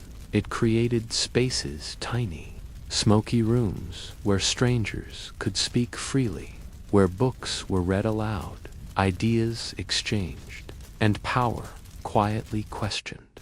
And so, monarchs and ministers grew wary. If wine made people sing and forget, coffee made them speak and remember. The beverage was slow, not sweet. It took time. It encouraged lingering, reflecting, discussing, and that made it powerful. This quiet revolution was not fought with weapons, but with porcelain cups, ink-stained fingers, and sleepless minds. But even as coffee spread across Europe, its future was not guaranteed. So let us pause here and ask, can a cup of bitter liquid truly shake a throne? Or does it only reveal the cracks already there? By the mid-1600s, the humble coffee bean had begun reshaping urban life one cup at a time. From the docks of London to the souk of Cairo, from the spice stalls of Istanbul to the salons of Paris, a new kind of gathering space had emerged. The coffee house. But this was not merely a matter of preference over tea or ale. This was about how people shared information, formed opinions, and imagined new possibilities. In England, coffee houses had exploded in number. In 1652, there was one cafe. By the 1680s, there were over 3,000 in London alone. Many were themed scientists, met in one, poets in another, shipping merchants, stockbrokers, even gamblers had their own coffee corners. One famous house, Jonathan's Coffee House, became the birthplace of the London Stock Exchange. Another, Lloyd's Coffee House, gave rise to Lloyd's of London, the world's oldest insurance market. But coffee houses were more than just the cradle of capitalism. They were platforms for dissent. For the average man, reading newspapers or hearing gossip in a coffee house was often the first exposure to current events, global trade routes, or scientific discoveries. These shops became so central to civic life that Charles II, still suspicious of their power, continued to monitor them through a growing system of spies and informants. In Paris, the influence of coffee spilled into the intellectual world. The city's first café, Café Procope, opened in 1686. Soon, it became the hangout of names you might recognize in textbooks: Voltaire, Rousseau, Diderot. These men, armed with notebooks and caffeine, helped launch the Age of Enlightenment. Imagine the scene: small wooden tables, wax candles flickering, voices arguing softly about reason, freedom, and the rights of man, all while sipping from small porcelain cups. Across the Channel, coffee had crossed into Germany, Austria, and the Netherlands. In Vienna, legend says the city's first cafe was opened using coffee beans left behind by the retreating Ottoman army after the failed siege of 1683. It's likely just a tale, but the city embraced the drink with unmatched passion. The Viennese cafe culture grew so strong it would later be recognized by UNESCO as part of the world's intangible cultural heritage. But not everyone welcomed this caffeinated revolution. In Sweden, coffee was met with royal resistance. In 1746, King Gustav III issued a complete ban on coffee and all related equipment. Cups, saucers, and even roasting pans were confiscated. To prove the dangers of coffee, Gustav conducted a grim experiment. He ordered 2 identical twins convicted criminals to live under observation. One would drink 3 pots of coffee per day, and the other would drink the same amount of tea. The court physicians were told to track which man died first, but fate had a different plan. The doctors died first, then the king was assassinated, and eventually the tea-drinking twin died. of old age. The coffee drinker outlived them all. In Prussia, Frederick the Great launched a war against coffee not because it was unhealthy, but because it threatened the beer industry. He issued an edict in 1777 declaring, "It is disgusting to see the increase in the amount of coffee consumed by my subjects. My people must drink beer." The underlying issue, again, was control not of taste, but of social behavior. Beer dulled the senses. Coffee sharpened them. One created compliance. The other, perhaps, curiosity. Religious opposition continued as well. In parts of the Ottoman Empire, coffee was banned under Islamic law because it altered the state of mind and encouraged idle chatter. Some scholars considered it intoxicating, which placed it under the same category as alcohol in Mecca and Cairo. Authorities would conduct raids on coffee houses, smashing cups and scattering beans into the streets. But the bans rarely held. The public always returned.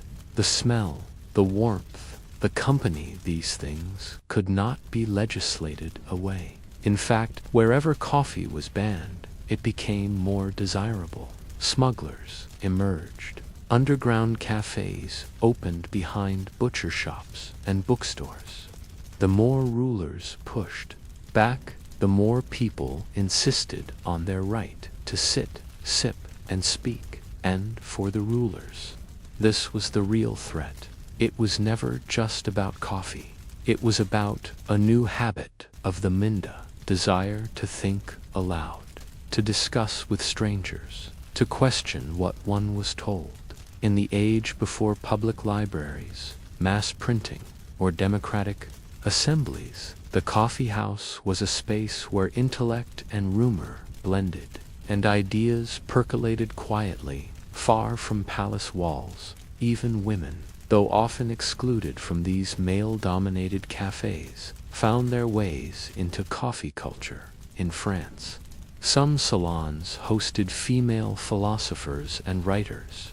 In the Ottoman world, women gathered in homes, brewing thick, bitter cups of Turkish coffee, exchanging recipes, verses, and news from across the empire. Coffee had slipped past borders, past gender roles, past religious edicts.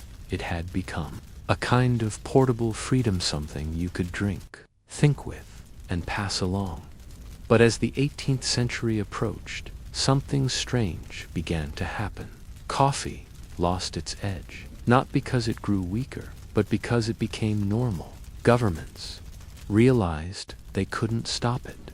Clergy stopped fighting it. Monarchs began serving it in their courts. Once a drink of defiance, coffee became the drink of choice for civil servants, university professors, and quiet readers. The very drink that once terrified kings was now served with biscuits and sugar. But perhaps that was coffee's greatest trick. It didn't roar into history. It whispered its way in. It asked you to sit, to stay awake, and to think slowly. And so the question now lingers. Even centuries later, did coffee change the world with caffeine or with conversation? By the time the 18th century gave way to the 19th, the world had largely made peace with coffee. The panic had calmed. Bans had lifted. Priests no longer denounced it from the pulpit. Monarchs sipped it in gold-trimmed porcelain cups. But something strange remained in the wake of that long, frothy panic. A shift in how societies operated. Coffee had planted itself into the very schedule of daily life. For many, the act of waking was no longer complete without the bitter morning brew. In offices, homes, and lecture halls, it became a signal to begin to think, to write, to focus. But more than just a stimulant, coffee had quietly altered social geography. The layout of cities, the rhythms of conversations, and the exchange of ideas now depended, in some way, on the presence of a warm, brown drink. Let us look briefly at 3 ripples in the centuries that followed. 1. Coffee and the age of revolutionaries. Coffee houses had grown throughout the 17th and 18th centuries. They became the fertile ground for revolutionaries in Boston. Cafes hosted discussions that eventually spilled into the American Revolution. It was no accident that the Boston Tea Party was, at its heart, a rejection of tea taxes and, indirectly, a pivot toward coffee as the new patriotic beverage in France. The ideas stirred in Parisian cafes would go on to ignite the French Revolution. The café was where the Third Estate, those without noble blood, could gather, read, and plot a new kind of society, even in Latin America. Independence movements were fueled by intellectual discussions often conducted in private homes over coffee. The drink had become the beverage of the thinking class, a slow-burning fuse for fast-burning uprisings. 2. Coffee and the information age. Before the internet, before printing was widespread, and long before screens glowed on every desk, the coffeehouse functioned as an information hub. One historian called it the Internet of the Enlightenment. Why? Because in many cities, a coffeehouse wasn't just a place to drink. It had walls lined with bulletins, pamphlets, and letters from abroad. In London, for instance, coffeehouse owners often read aloud the news to illiterate patrons. If you were a merchant waiting on ships, you'd go to Lloyd's Coffeehouse to hear insurance rates or shipment updates. If you were a scientist with a new idea, you'd present it in front of an audience, sipping coffee instead of clapping. The rhythm of these spaces was different. Unlike the loud, drunken taverns, coffeehouses were quieter, more alert. No singing, no fighting, just arguing, reading, thinking, slowly, deliberately. It was in this quietness that modern journalism, academic debate, and even the modern university seminar began to take shape. 3. Coffee as cultural identities. Coffee spread around the world. Different regions made it their own. In Italy, the fast-paced espresso culture emerged. Small cup, a strong shot, a brief stop at the counter before continuing the day. In Sweden, the idea of fika, a slow, sacred break for coffee and conversation, became a cultural pillar. In the Middle East, coffee remained strong, thick, often brewed in copper pots and flavored with cardamom or clove, sipped during deep conversation or long silences. In Ethiopia, the birthplace of the bean, an elaborate coffee ceremony continues to this day, grinding, brewing, and drinking in 3 rounds, all while guests talk or sit quietly together. In America, coffee evolved into a symbol of productivity and independence. Don't talk to me until I've had my coffee. As the saying goes, it became both a necessity and a comfort. Even today, the chain cafes that our cities and towns are descendants of those first penny universities, just with Wi-Fi and paper cups. But beneath all of that, beneath the foam and flavor, the shops and schedules remains the same quiet force that made rulers nervous in the first place. Coffee doesn't demand attention. It invites it. It sits, warm and silent, and waits for the drinker to begin thinking. This is why it mattered then, and why it still matters now. It was never just about caffeine. It was about what followed: the sip, a question, a theory, a challenge, a poem, a dream. Even in the most boring moments of history, during long meetings, quiet revolutions, or forgotten reforms, there was often a cup of coffee nearby. So as you close your eyes tonight and drift into sleep, perhaps you can imagine those old coffee houses' wooden benches, candles flickering, the soft clink of porcelain, and the low hum of ideas slowly percolating in the minds of strangers. Because, in the end, the most dangerous ideas in history weren't shouted, they were sipped slowly. And that leaves us with one final thought. What other quiet rituals have shaped the world? Not through noise, but through stillness. The smoke that heals, hallucinogenic rituals of medieval monasteries, asterisk in the quiet stone cloisters of medieval monasteries, tucked between fields of barley and the soft whisper of handwritten scriptures. A different kind of history was unfolding, one not often mentioned in Sunday sermons or tourist guidebooks. It wasn't war, politics, or high theology. It was smoke.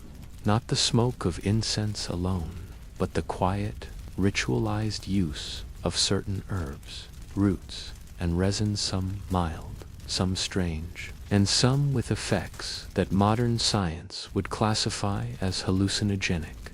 Let's begin in 9th century Bavaria, where Benedictine monks tended to both souls and medicinal gardens. Among the cabbages, leeks, and wormwood, one plant stood out: henbane. Henbane, or Hyoscyamus niger, was a powerful herb. In high doses, it could cause visions, delirium, or even death. In lower doses, it was used in salves, smoke rituals, or infused into wine to induce sleep, ease pain, or bring on what the monks called divine dreams. To modern minds, it seems odd. How could men sworn to lives of prayer and obedience flirt with such effects?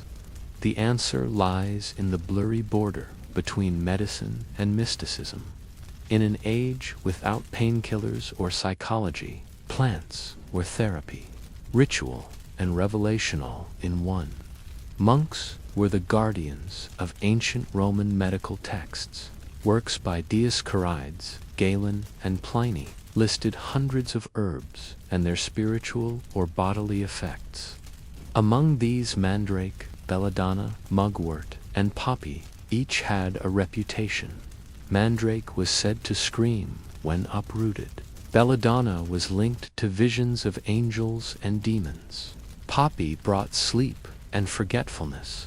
Mugwort was believed to open the third eye, revealing messages in dreams. Many of these were used in smoking rituals, sometimes burned with frankincense or myrrh in sacred spaces, not for recreation, but to cleanse the soul, induce contemplation, or soften the mind. For visions, in early Irish monasteries, monks kept detailed herbals in their libraries. Some contain cryptic notes beside recipes for the spirit that shivers in the night. Mugwort burned before the icon. In Byzantine monasteries, monks were known to anoint their bodies with oils containing extracts of datura, a plant that could cause disorientation and trance-like states. It was not done lightly. Only during long vigils or special fasts were these plants invoked. They were not recreational, they were revelatory. In fact, the term entheogen, meaning God-generating, though might be the best word to describe what was happening. These weren't drugs, they were tools for accessing the divine. But it wasn't always safe, or even permitted. In 11th century France, a Benedictine monk named Berengar of Tours came under suspicion for his use of certain plant rituals. He claimed the herbs helped him see the Virgin Mary in dreams. His fellow monks reported him. The bishop called it pagan behavior. Berengar was not executed, but he was sent to a silent monastery and forbidden from tending the herb garden ever again. Still, these practices didn't vanish. They simply became quiet, passed down in the margins of texts, in whispered prayers, or in the hands of the monk who doubled as apothecary. By the 13th century, a soft reform had begun. Church leaders feared monks were becoming too attached to their brews, salves, and secret rituals. The Fourth Lateran Council, 1215, issued warnings about superstition in healing, urging monastic communities to focus on prayer over potions. But the shift was slow. The gardens remained. So did the smoke.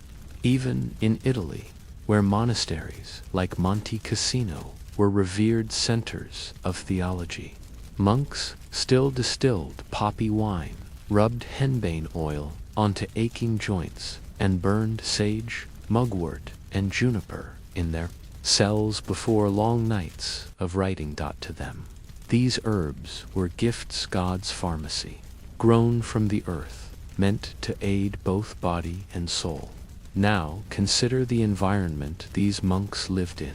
The outside world was brutal plague, famine, war, and uncertainty. Monasteries were islands of silence. Time moved in slow cycles: bells, prayer, study, sleep. In such silence, a cup of spiced wine infused with poppy, or a scroll of dried mugwort burned in a brass bowl, could alter the mood just enough to turn silence into vision. And if one saw something in that vision, an angel, a dream of heaven, a voice from the saints, was that not just another form of prayer? The line between hallucination and holy revelation was not always clear, and perhaps it was never meant to be. As section 1 closes, we're left with a curious image: a monk in a stone cell, his breath visible in the candlelight, gently blowing on a smoking bowl of herbs, not seeking pleasure or escape, but an answer to a question only whispered in the silence. What does it truly mean to hear God? As you now know, medieval monks weren't just scribes and singers. They were also apothecaries, gardeners, and healers. In the candlelit corners of cloisters, they measured out powders, dried herbs, and strange resins, not with the intent to entertain, but to heal, pray, or enter altered states of awareness, however gently. This practice, using psychoactive or dream-inducing plants in religious settings, wasn't some underground rebellion. In fact, it was methodical, documented, and passed down in manuals, often known as herbals. Take, for example, one of the most influential women of the Middle Ages, Hildegard of Bingen, born in 1098 in what is now Germany. She was a Benedictine abbess, a composer, a visionary, and an herbalist. She wrote of plants not just as physical remedies, but as spiritual bridges. One entry in her Physica describes valerian root as a remedy for anxiety and visions of divine order. She did not see this as contradictory to her faith. For Hildegard and her contemporaries, God's world was both visible and invisible, and the right plants could shift the veil between those worlds if only slightly. This understanding was ancient, but under Christianity it took on a new form. The monks did not claim the plants gave magic. Rather, they said such plants prepared the body to receive grace. And so, these monastic gardens became quiet laboratories of the divine. The ritual of the smokers, smoking herbs, wasn't about rolling them into tight papers and puffing in corners. The process was more ceremonial, almost priestly. The smoke, often brass or clay wood, be filled with dried leaves, roots, or flower heads, sometimes mixed with traditional incense resins like myrrh, copal, or frankincense. A monk would sit near a window or altar. He would light the bowl, let the smoke drift, and inhale slowly, not directly, but passively as part of prayer. Sometimes the smoke was waved around the room with a fan made of feathers or parchment. This wasn't for air freshening. It was for cleansing a space, preparing the mind, or focusing attention during long hours of scriptural reading. This was particularly common during night vigils, when monks stayed awake long after sunset, reading psalms or meditating in the cold silence. Certain plants were reserved for these nighttime rituals. Mugwort, believed to enhance dreams and help unlock visions in sleep or meditation. Juniper berries, burned to protect against evil spirits and illness. Henbane, carefully dosed, used rarely, but with specific prayers, often to reduce physical pain or numbness. Mandrake, used in ointments or gently burned in tiny amounts, believed to open the divine eye. One monk described the feeling as a numb stillness, where prayer comes without words. The quiet debate, healing or heresy. Not everyone approved. By the 14th century, as the Inquisition gained power and paranoia about heresy and witchcraft grew, even innocent herb practices came under suspicion. If a monk brewed too many strange teas, if his dreams grew too vivid, if he burned herbs not listed in official Roman texts, questions followed.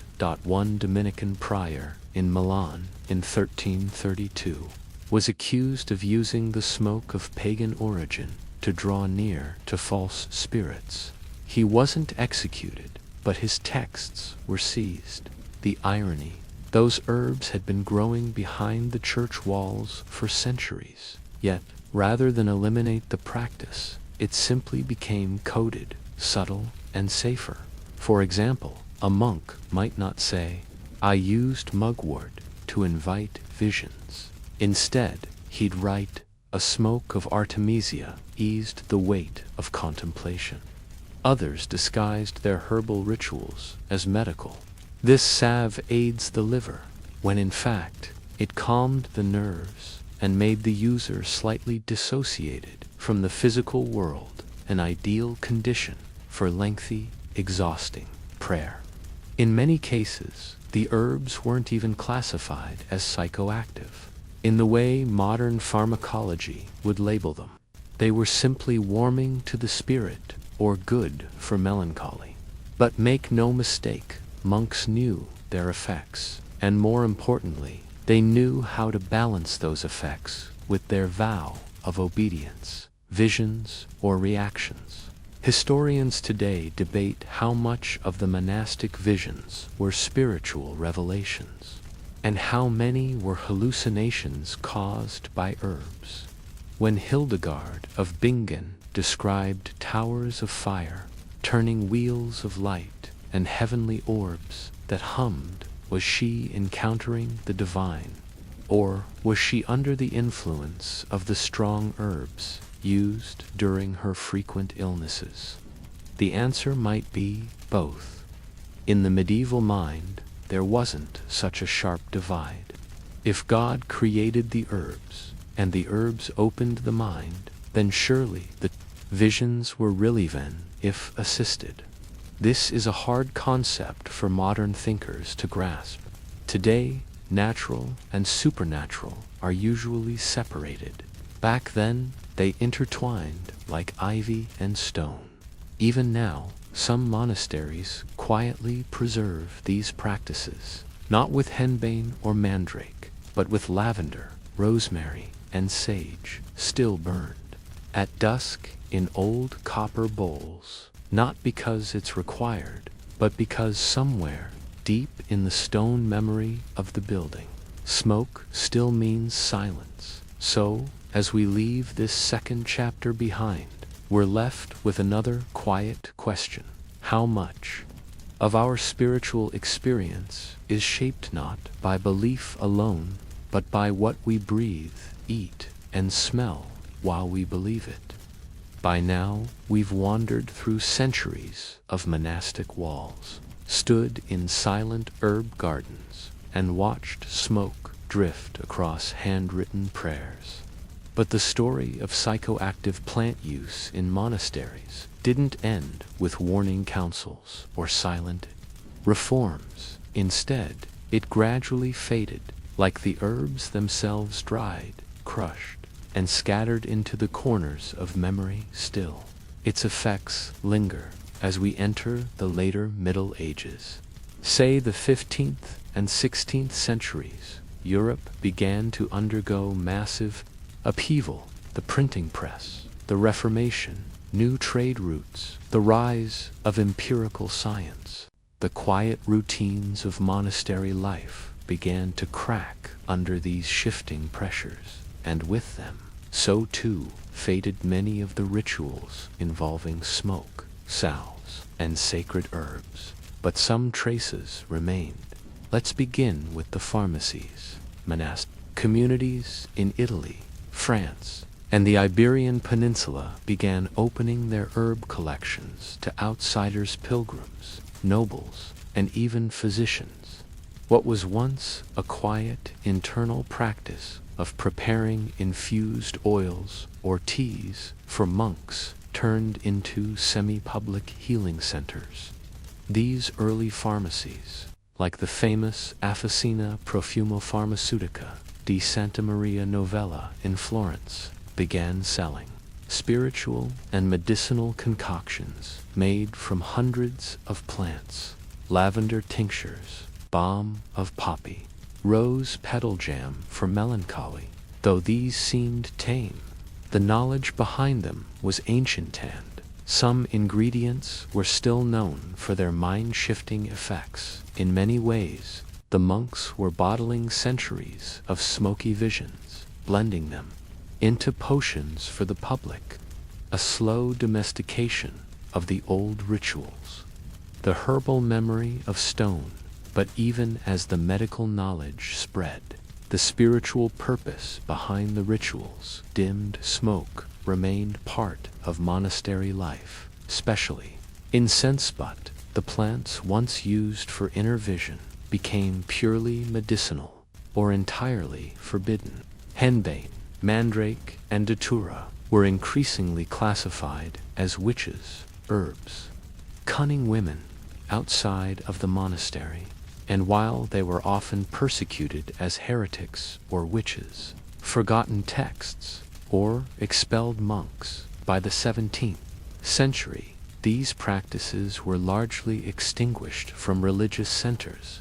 The idea of using a plant to change consciousness, even for spiritual growth, had become dangerous, associated with superstition or devilry. But still, in remote monasteries across Eastern Europe, tucked into forests or hidden in alpine valleys, there are whispered stories of night prayers where certain herbs are burned, not written in the rule, but remembered. A monk in a Serbian cloister once told a visiting historian, "We don't write the recipe. The recipe is in the ringing of the bell, the scent of smoke, and the hour of darkness. That is when prayer becomes sight, a legacy in scent and silence." So, what remains today of these ancient rituals? Oil infused with myrrh or frankincense, smoke used in cleansing and blessing, not just incense, but herbs like bay, rosemary, or sage, the continued use of lavender, valerian, and chamomile in monastic teas, especially in communities that still grow their own herbs. Even the architecture of old monasteries remembers. Walk into an ancient apothecary wing, and you may still smell the faint trace of wormwood, or find drawers labeled with long-forgotten names like radix, mandragora, or Herba artemisia. In a way, the spiritual pharmacology of the Middle Ages never fully disappeared. It simply changed its language, no longer framed as visions or divine dreams. These herbs are now described as calming, grounding, or mentally clarifying. But what are those terms, really? Except modern echoes of the old belief that plants can help the soul listen better to itself. Fading light. Lingering smoke. The monks who burned mugwort before their altars didn't think they were doing anything revolutionary. To them, they were using God's creations in the quietest way possible to support stillness, to welcome dreams, to ease the burden of long night prayers, and perhaps to listen for answers not always spoken aloud. Their story, like the smoke, drifted into history.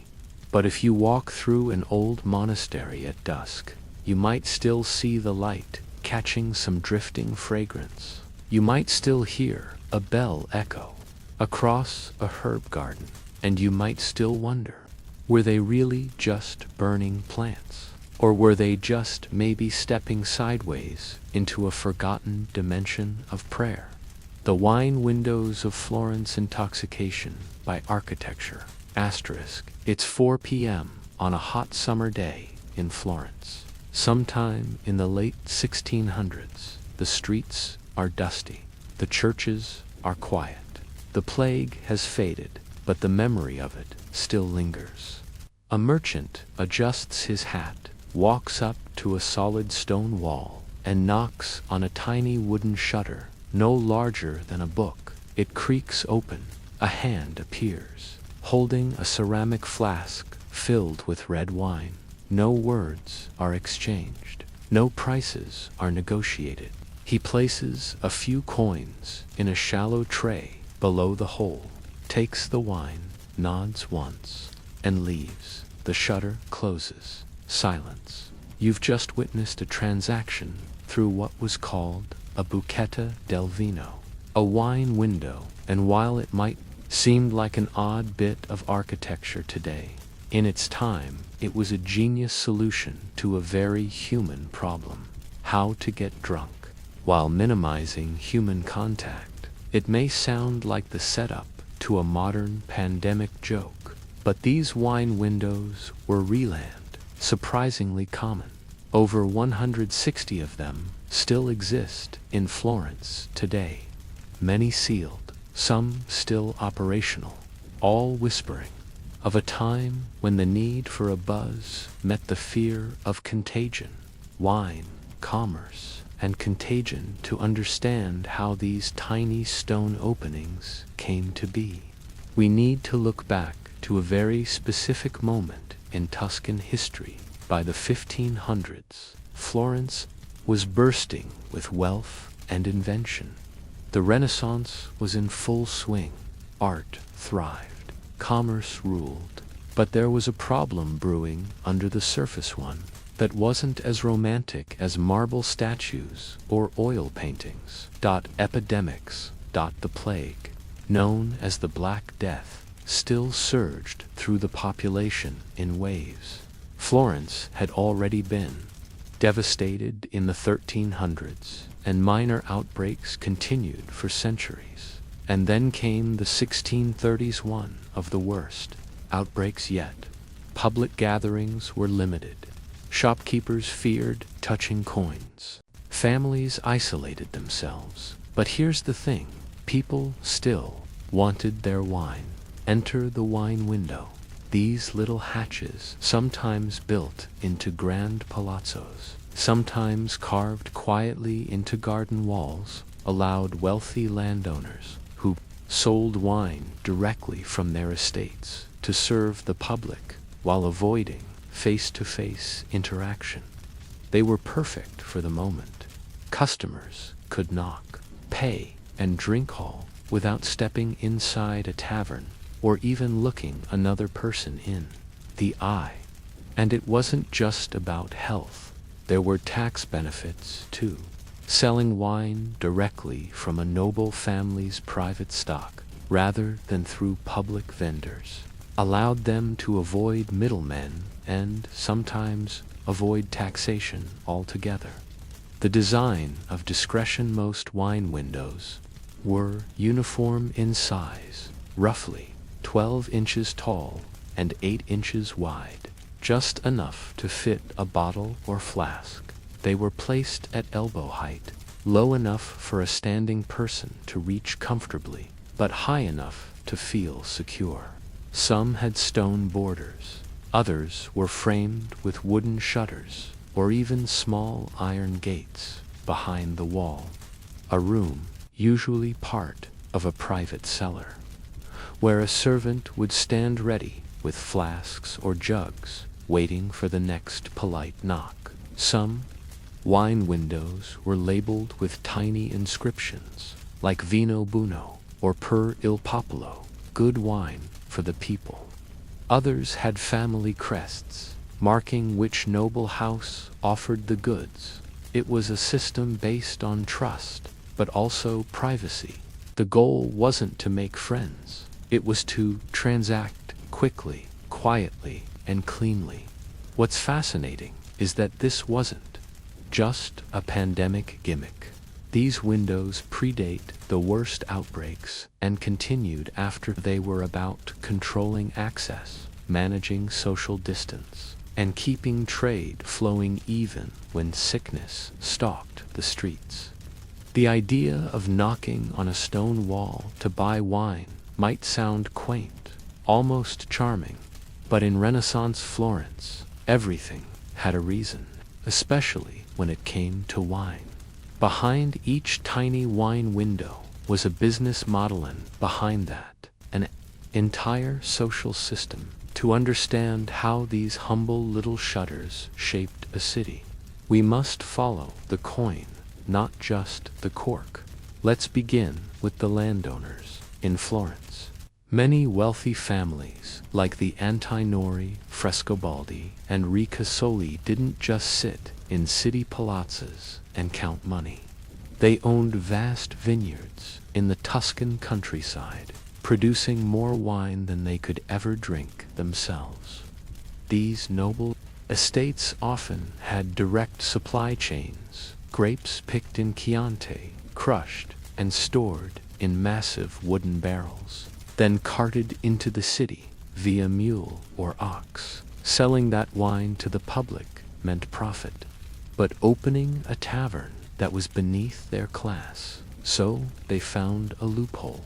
Instead of dealing with rowdy public drinkers, they sold their product directly from their private homes via the wine window.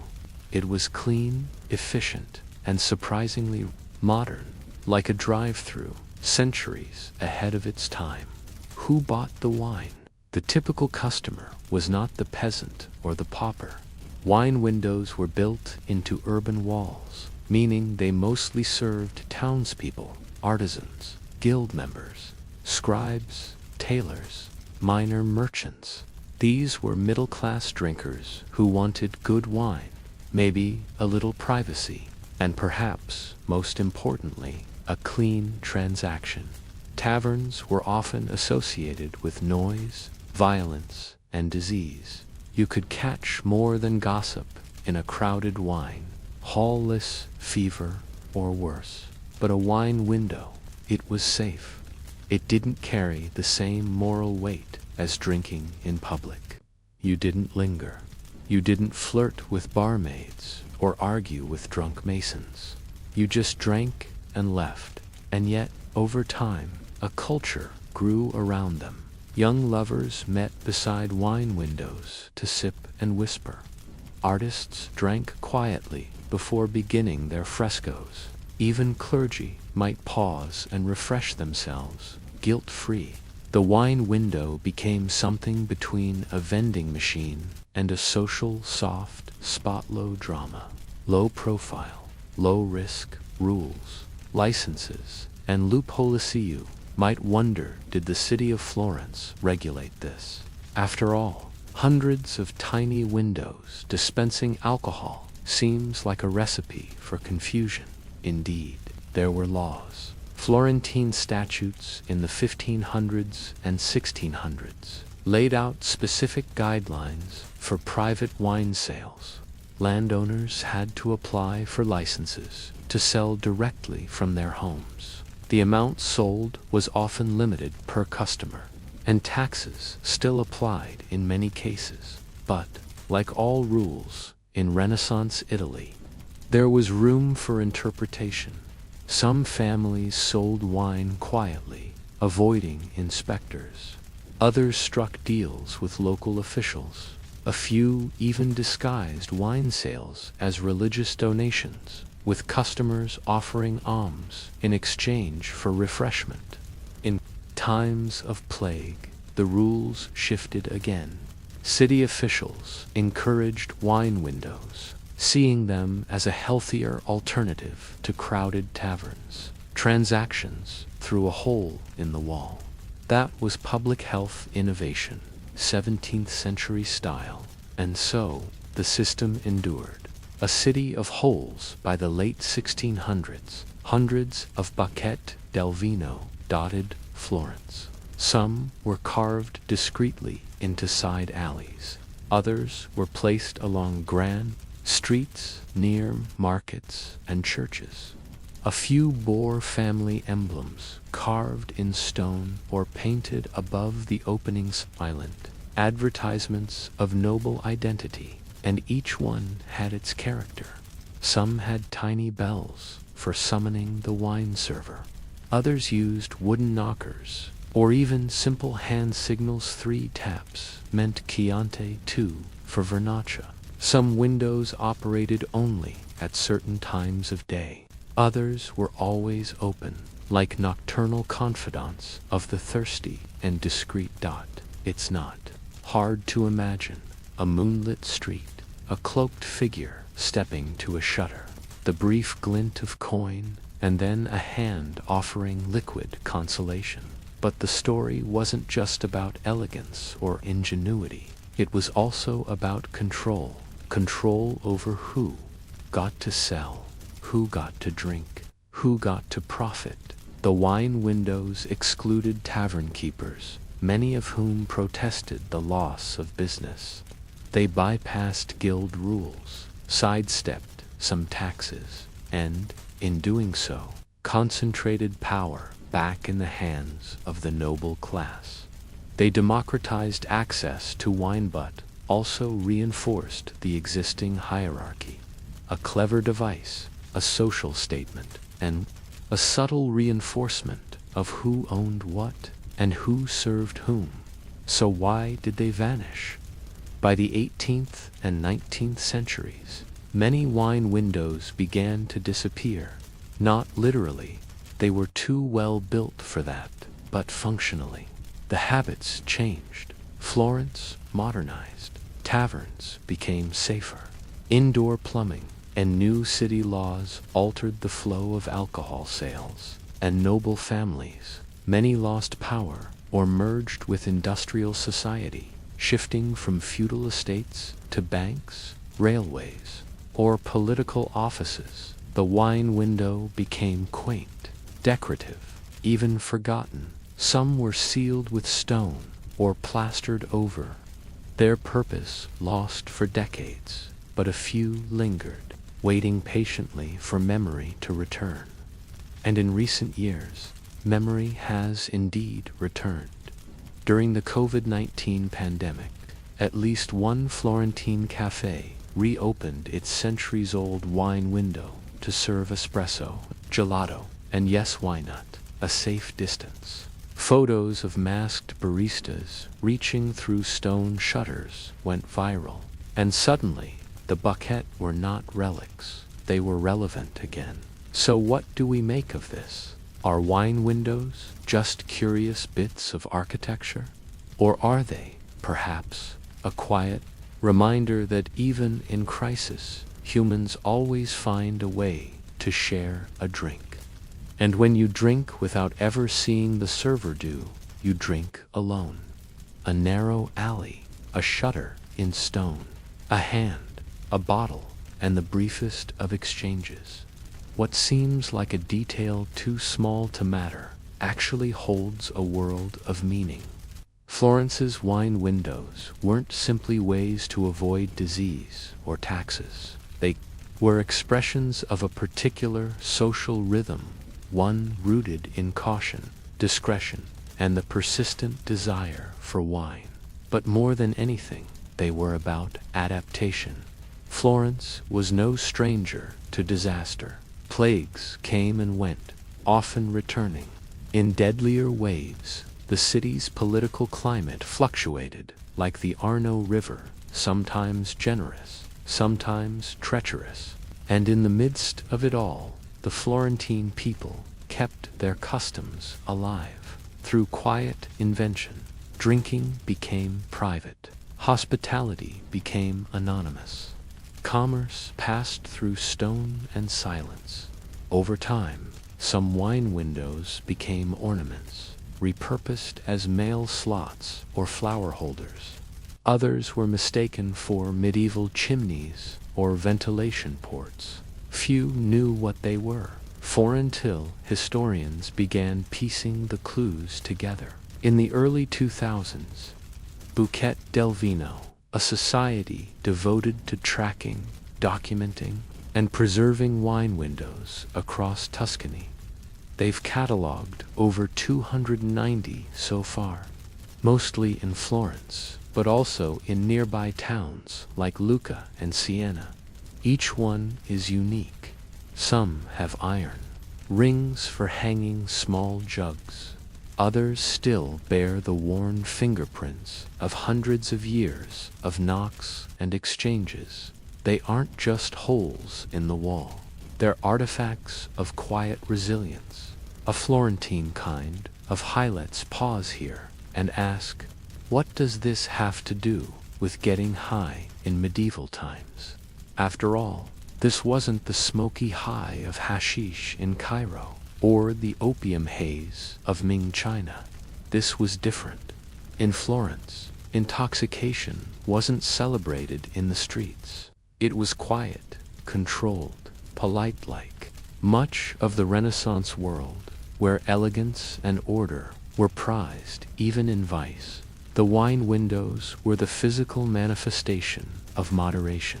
They offered access. They allowed drinking, but discouraged excess.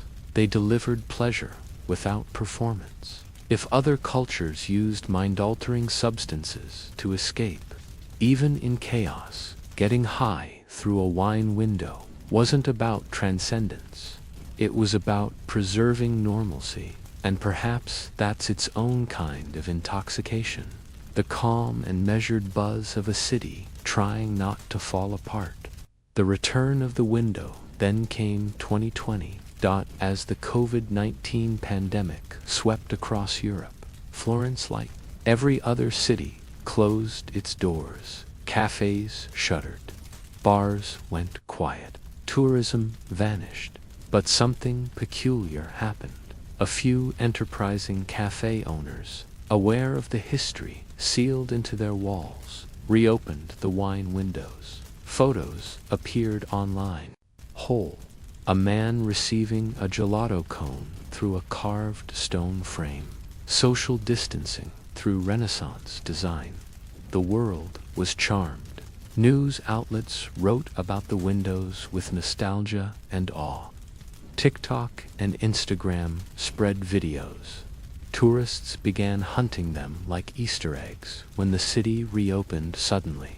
Florence's most boring innovation was relevant again. A reminder that what once solved problems might solve them again. That even in the most unpredictable moments of history, humans especially, Florentines find small. Spot them many, hidden beneath ivy or forgotten behind planters. Some are sealed with mortar. Others hang open like tiny stage curtains waiting for their next performance. And if you lean close, you might imagine a world behind the stone, a flickering candle, a jug of wine, a quiet servant waiting in the cool shadows, listening for your knock. No conversation, no ceremony, just a brief touch between lives separated by stone and fear and custom.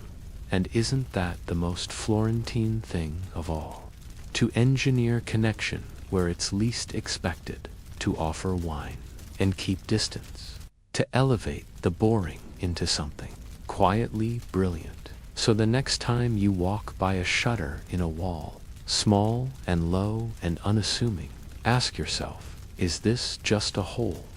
The monks who brewed for silence, a tranquil fermentation asterisk in the hushed cloisters of medieval monasteries, surrounded by echoing stone and the scent of wax and parchment, monks performed many duties. They copied books, tended gardens, rang bells, and prayed at fixed hours, always under the guiding principle of ora et laboropre, and work. But within this daily rhythm, a quiet and potent craft took root, the brewing of beer. Monastic beer was not born out of pleasure, but necessity. Water, especially in populated medieval areas, was often unsafe to drink. For monks who had taken vows of poverty and simplicity, this was not a loophole. In virtue it was health through obedience. Beer became the drink of monks, brewed for nourishment during fasting seasons and consumed in moderation as a form of silent sustenance. Over time, brewing was perfected within monastic walls, with a dedication rarely seen in commercial practice. For some monasteries, brewing became a holy science, precise, repeatable. Monks often brewed weaker ales, called small beer, designed for hydration more than intoxication. But not all of them were so light. Some monasteries brewed stronger batches for guests and patrons, or for feasting days when celebration broke. Through the silence, word spread of beer, so balanced, so smooth, that it could only be made by hands that rarely spoke. The idea of monks getting high on their own brew might seem contradictory. Weren't these men meant to renounce bodily pleasure? But the answer, like most things in monastic life, was not so simple. Intoxication, if pursued for pleasure, was frowned upon. When given freely to the poor, it became an act of mercy. When consumed with care, it became part of the sacred rhythm of life. In the 9th and 10th centuries, monastic brewing in Europe was still basic, often done in stone kettles over open fires. Hops were not yet widely used. Instead, monks flavored their beer with herbs like yarrow, bog myrtle, or rosemary. These concoctions had names lost to time, often called simply servicialatin for beer, but they varied greatly in taste and effect. Some calmed the stomach. A few may have contained herbs with mild psychoactive properties, creating sensations that, while never extreme, blurred the edges of the monk's world. There are quiet references in monastic records, notations in margins, or short phrases in letters of certain brews. Batch-made Brother Thomas speak during silent meals. The monastery, of course, did not punish Thomas severely. A monk who speaks during dinner is one thing. A monk who breaches silence to sing is something else. But the beer, it seems, could do both.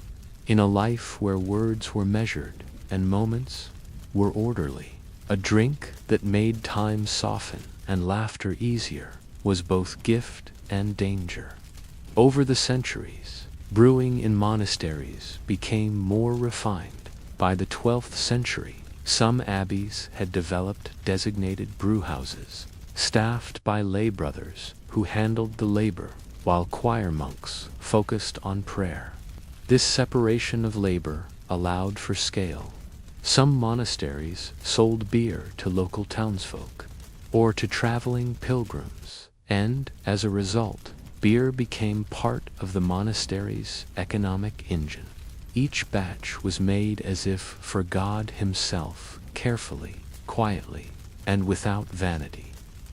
It's worth remembering that these monks were some of the most educated men of their time. Their understanding of yeast, fermentation, temperature, and grain was not mystical, it was respected, and it was sometimes feared. In some abbeys, restrictions were placed on the number of mugs a monk could consume. In others, certain beers were locked away, except on feast days. It was understood that while beer was good, the mind must remain clear for prayer.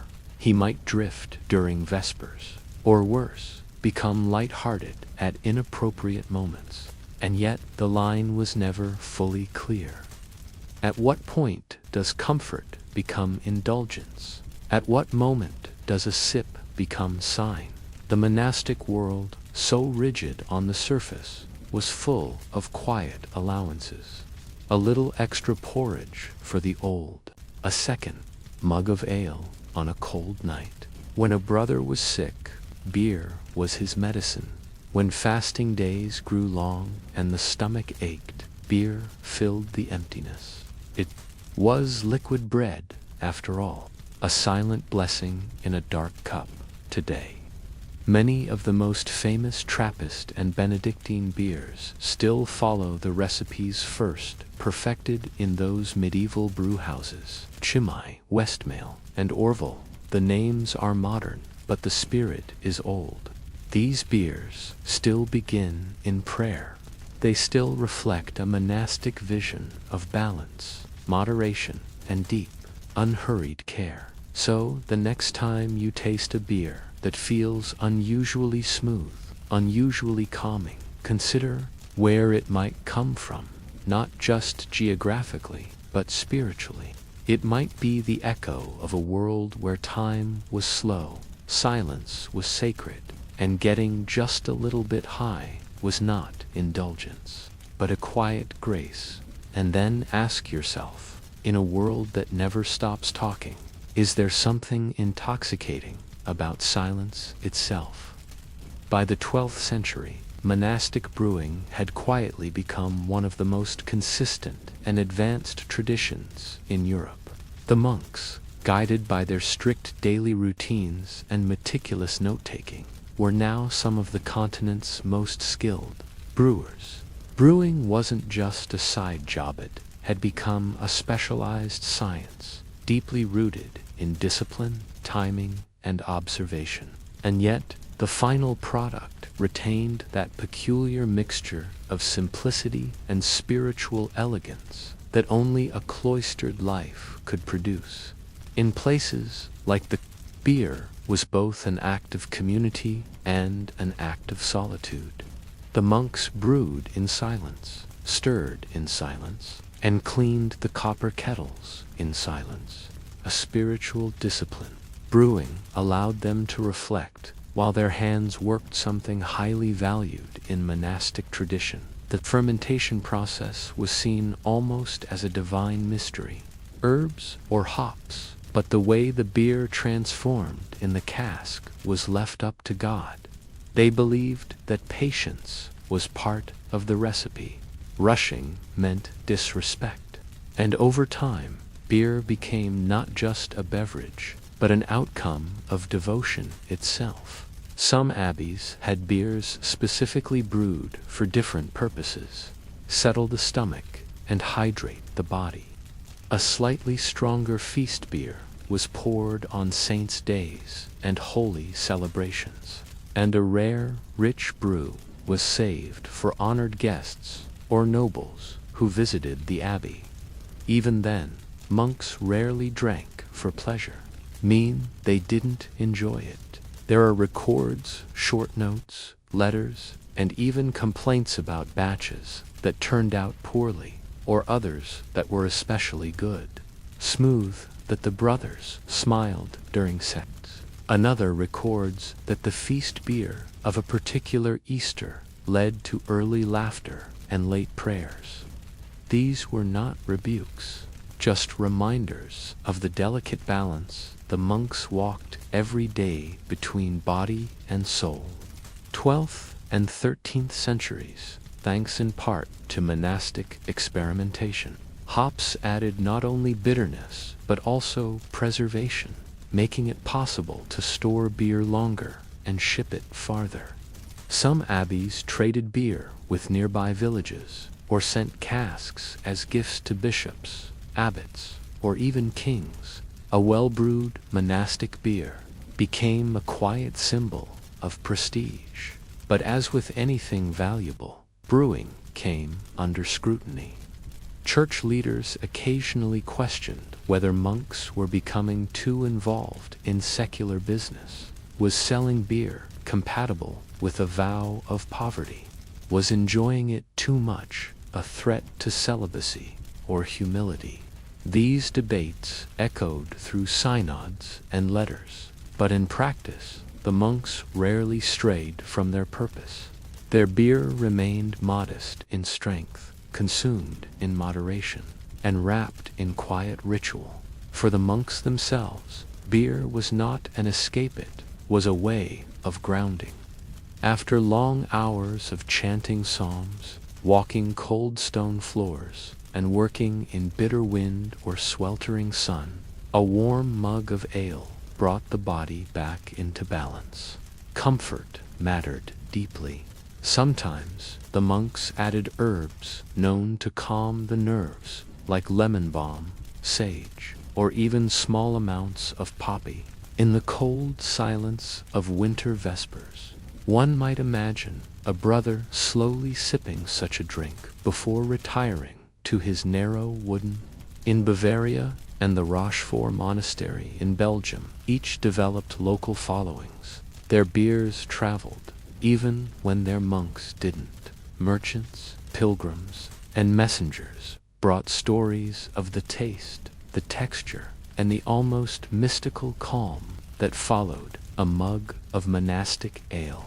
The beers had no labels, no marketing, just quiet reputation and word of mouth, strong enough to travel across kingdoms. And yet, within the abbey walls, very little changed.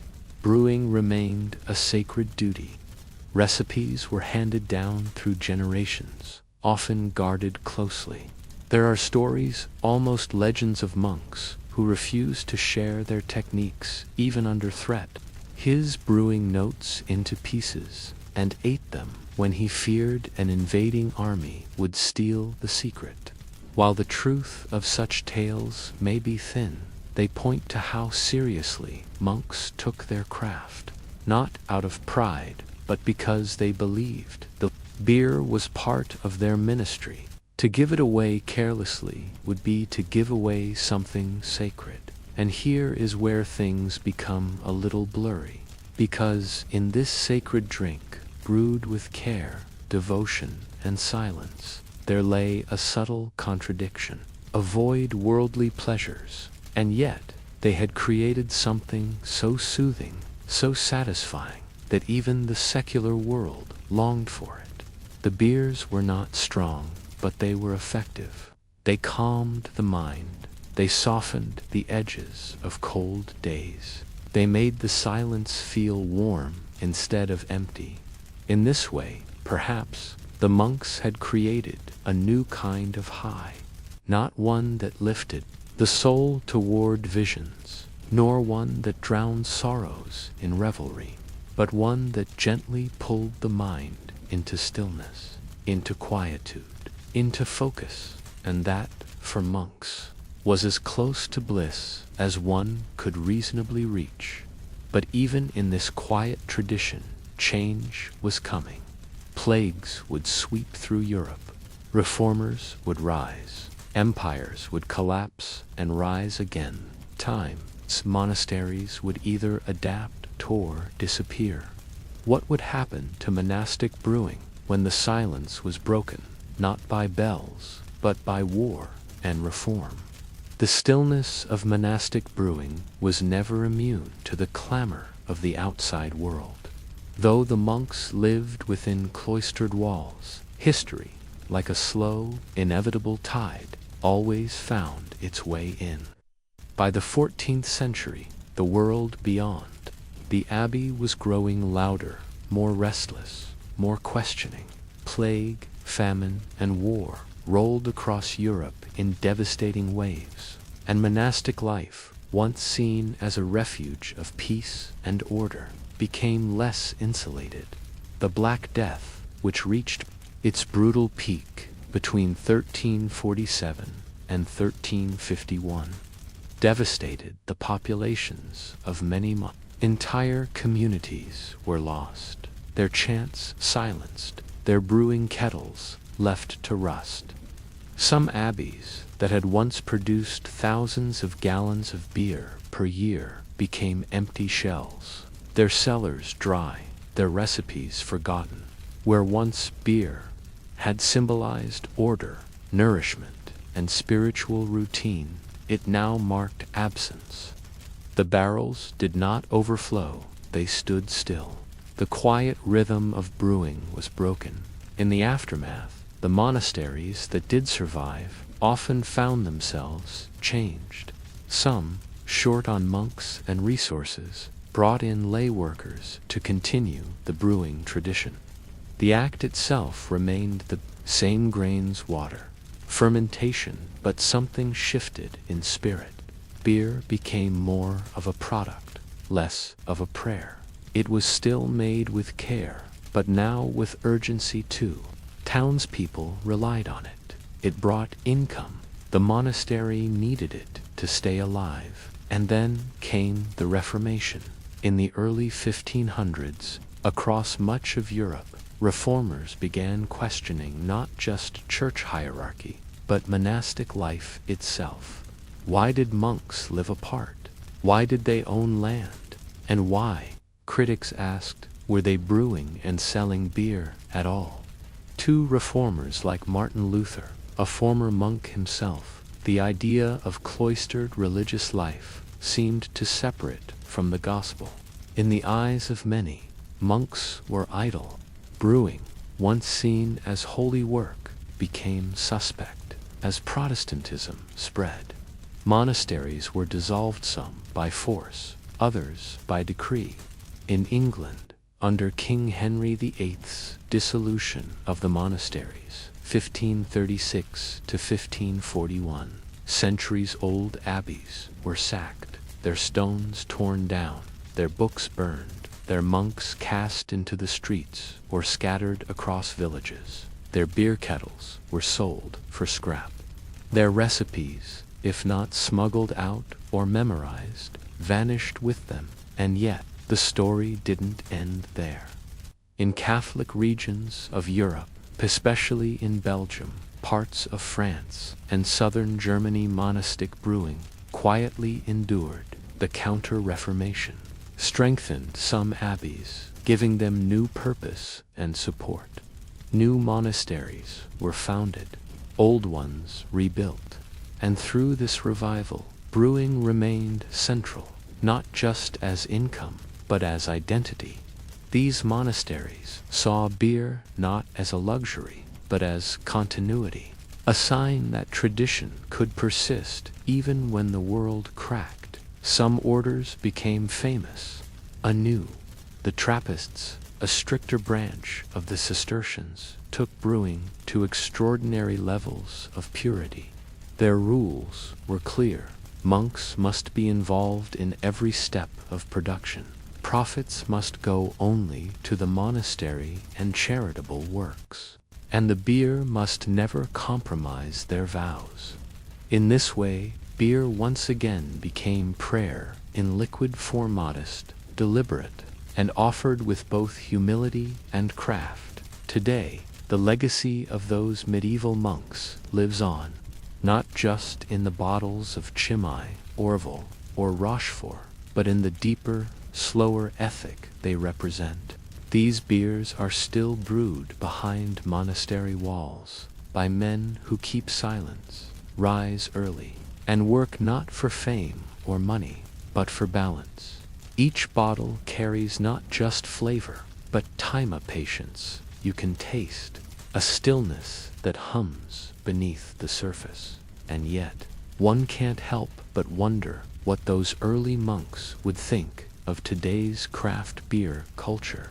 Would they smile at the endless varieties, the creative labels, the strong ales brewed in garages and bars? Or would they gently remind us that true intoxication comes not from alcohol, but from slowness, from attention, from the quiet care of doing one thing over and over with purpose? In many ways, monastic brewing was never about getting high in the modern sense. It was about adjusting the body to a hard world, about softening the harshness of fasting, about replacing the absent feast with a warm drink. It was about communion, not the sacred rite of bread and wine, but the ordinary daily communion of monks with their work, their food, and each other. So when you next see a bottle with an old abbey's name, or pour a beer brewed by hands you'll never meet, consider this, that in the long arc of history, someone once stirred grain and water over a stone fire in silence, not to escape the world, but to remain steady within it. And perhaps, even now, some part of that silence remains in the foam,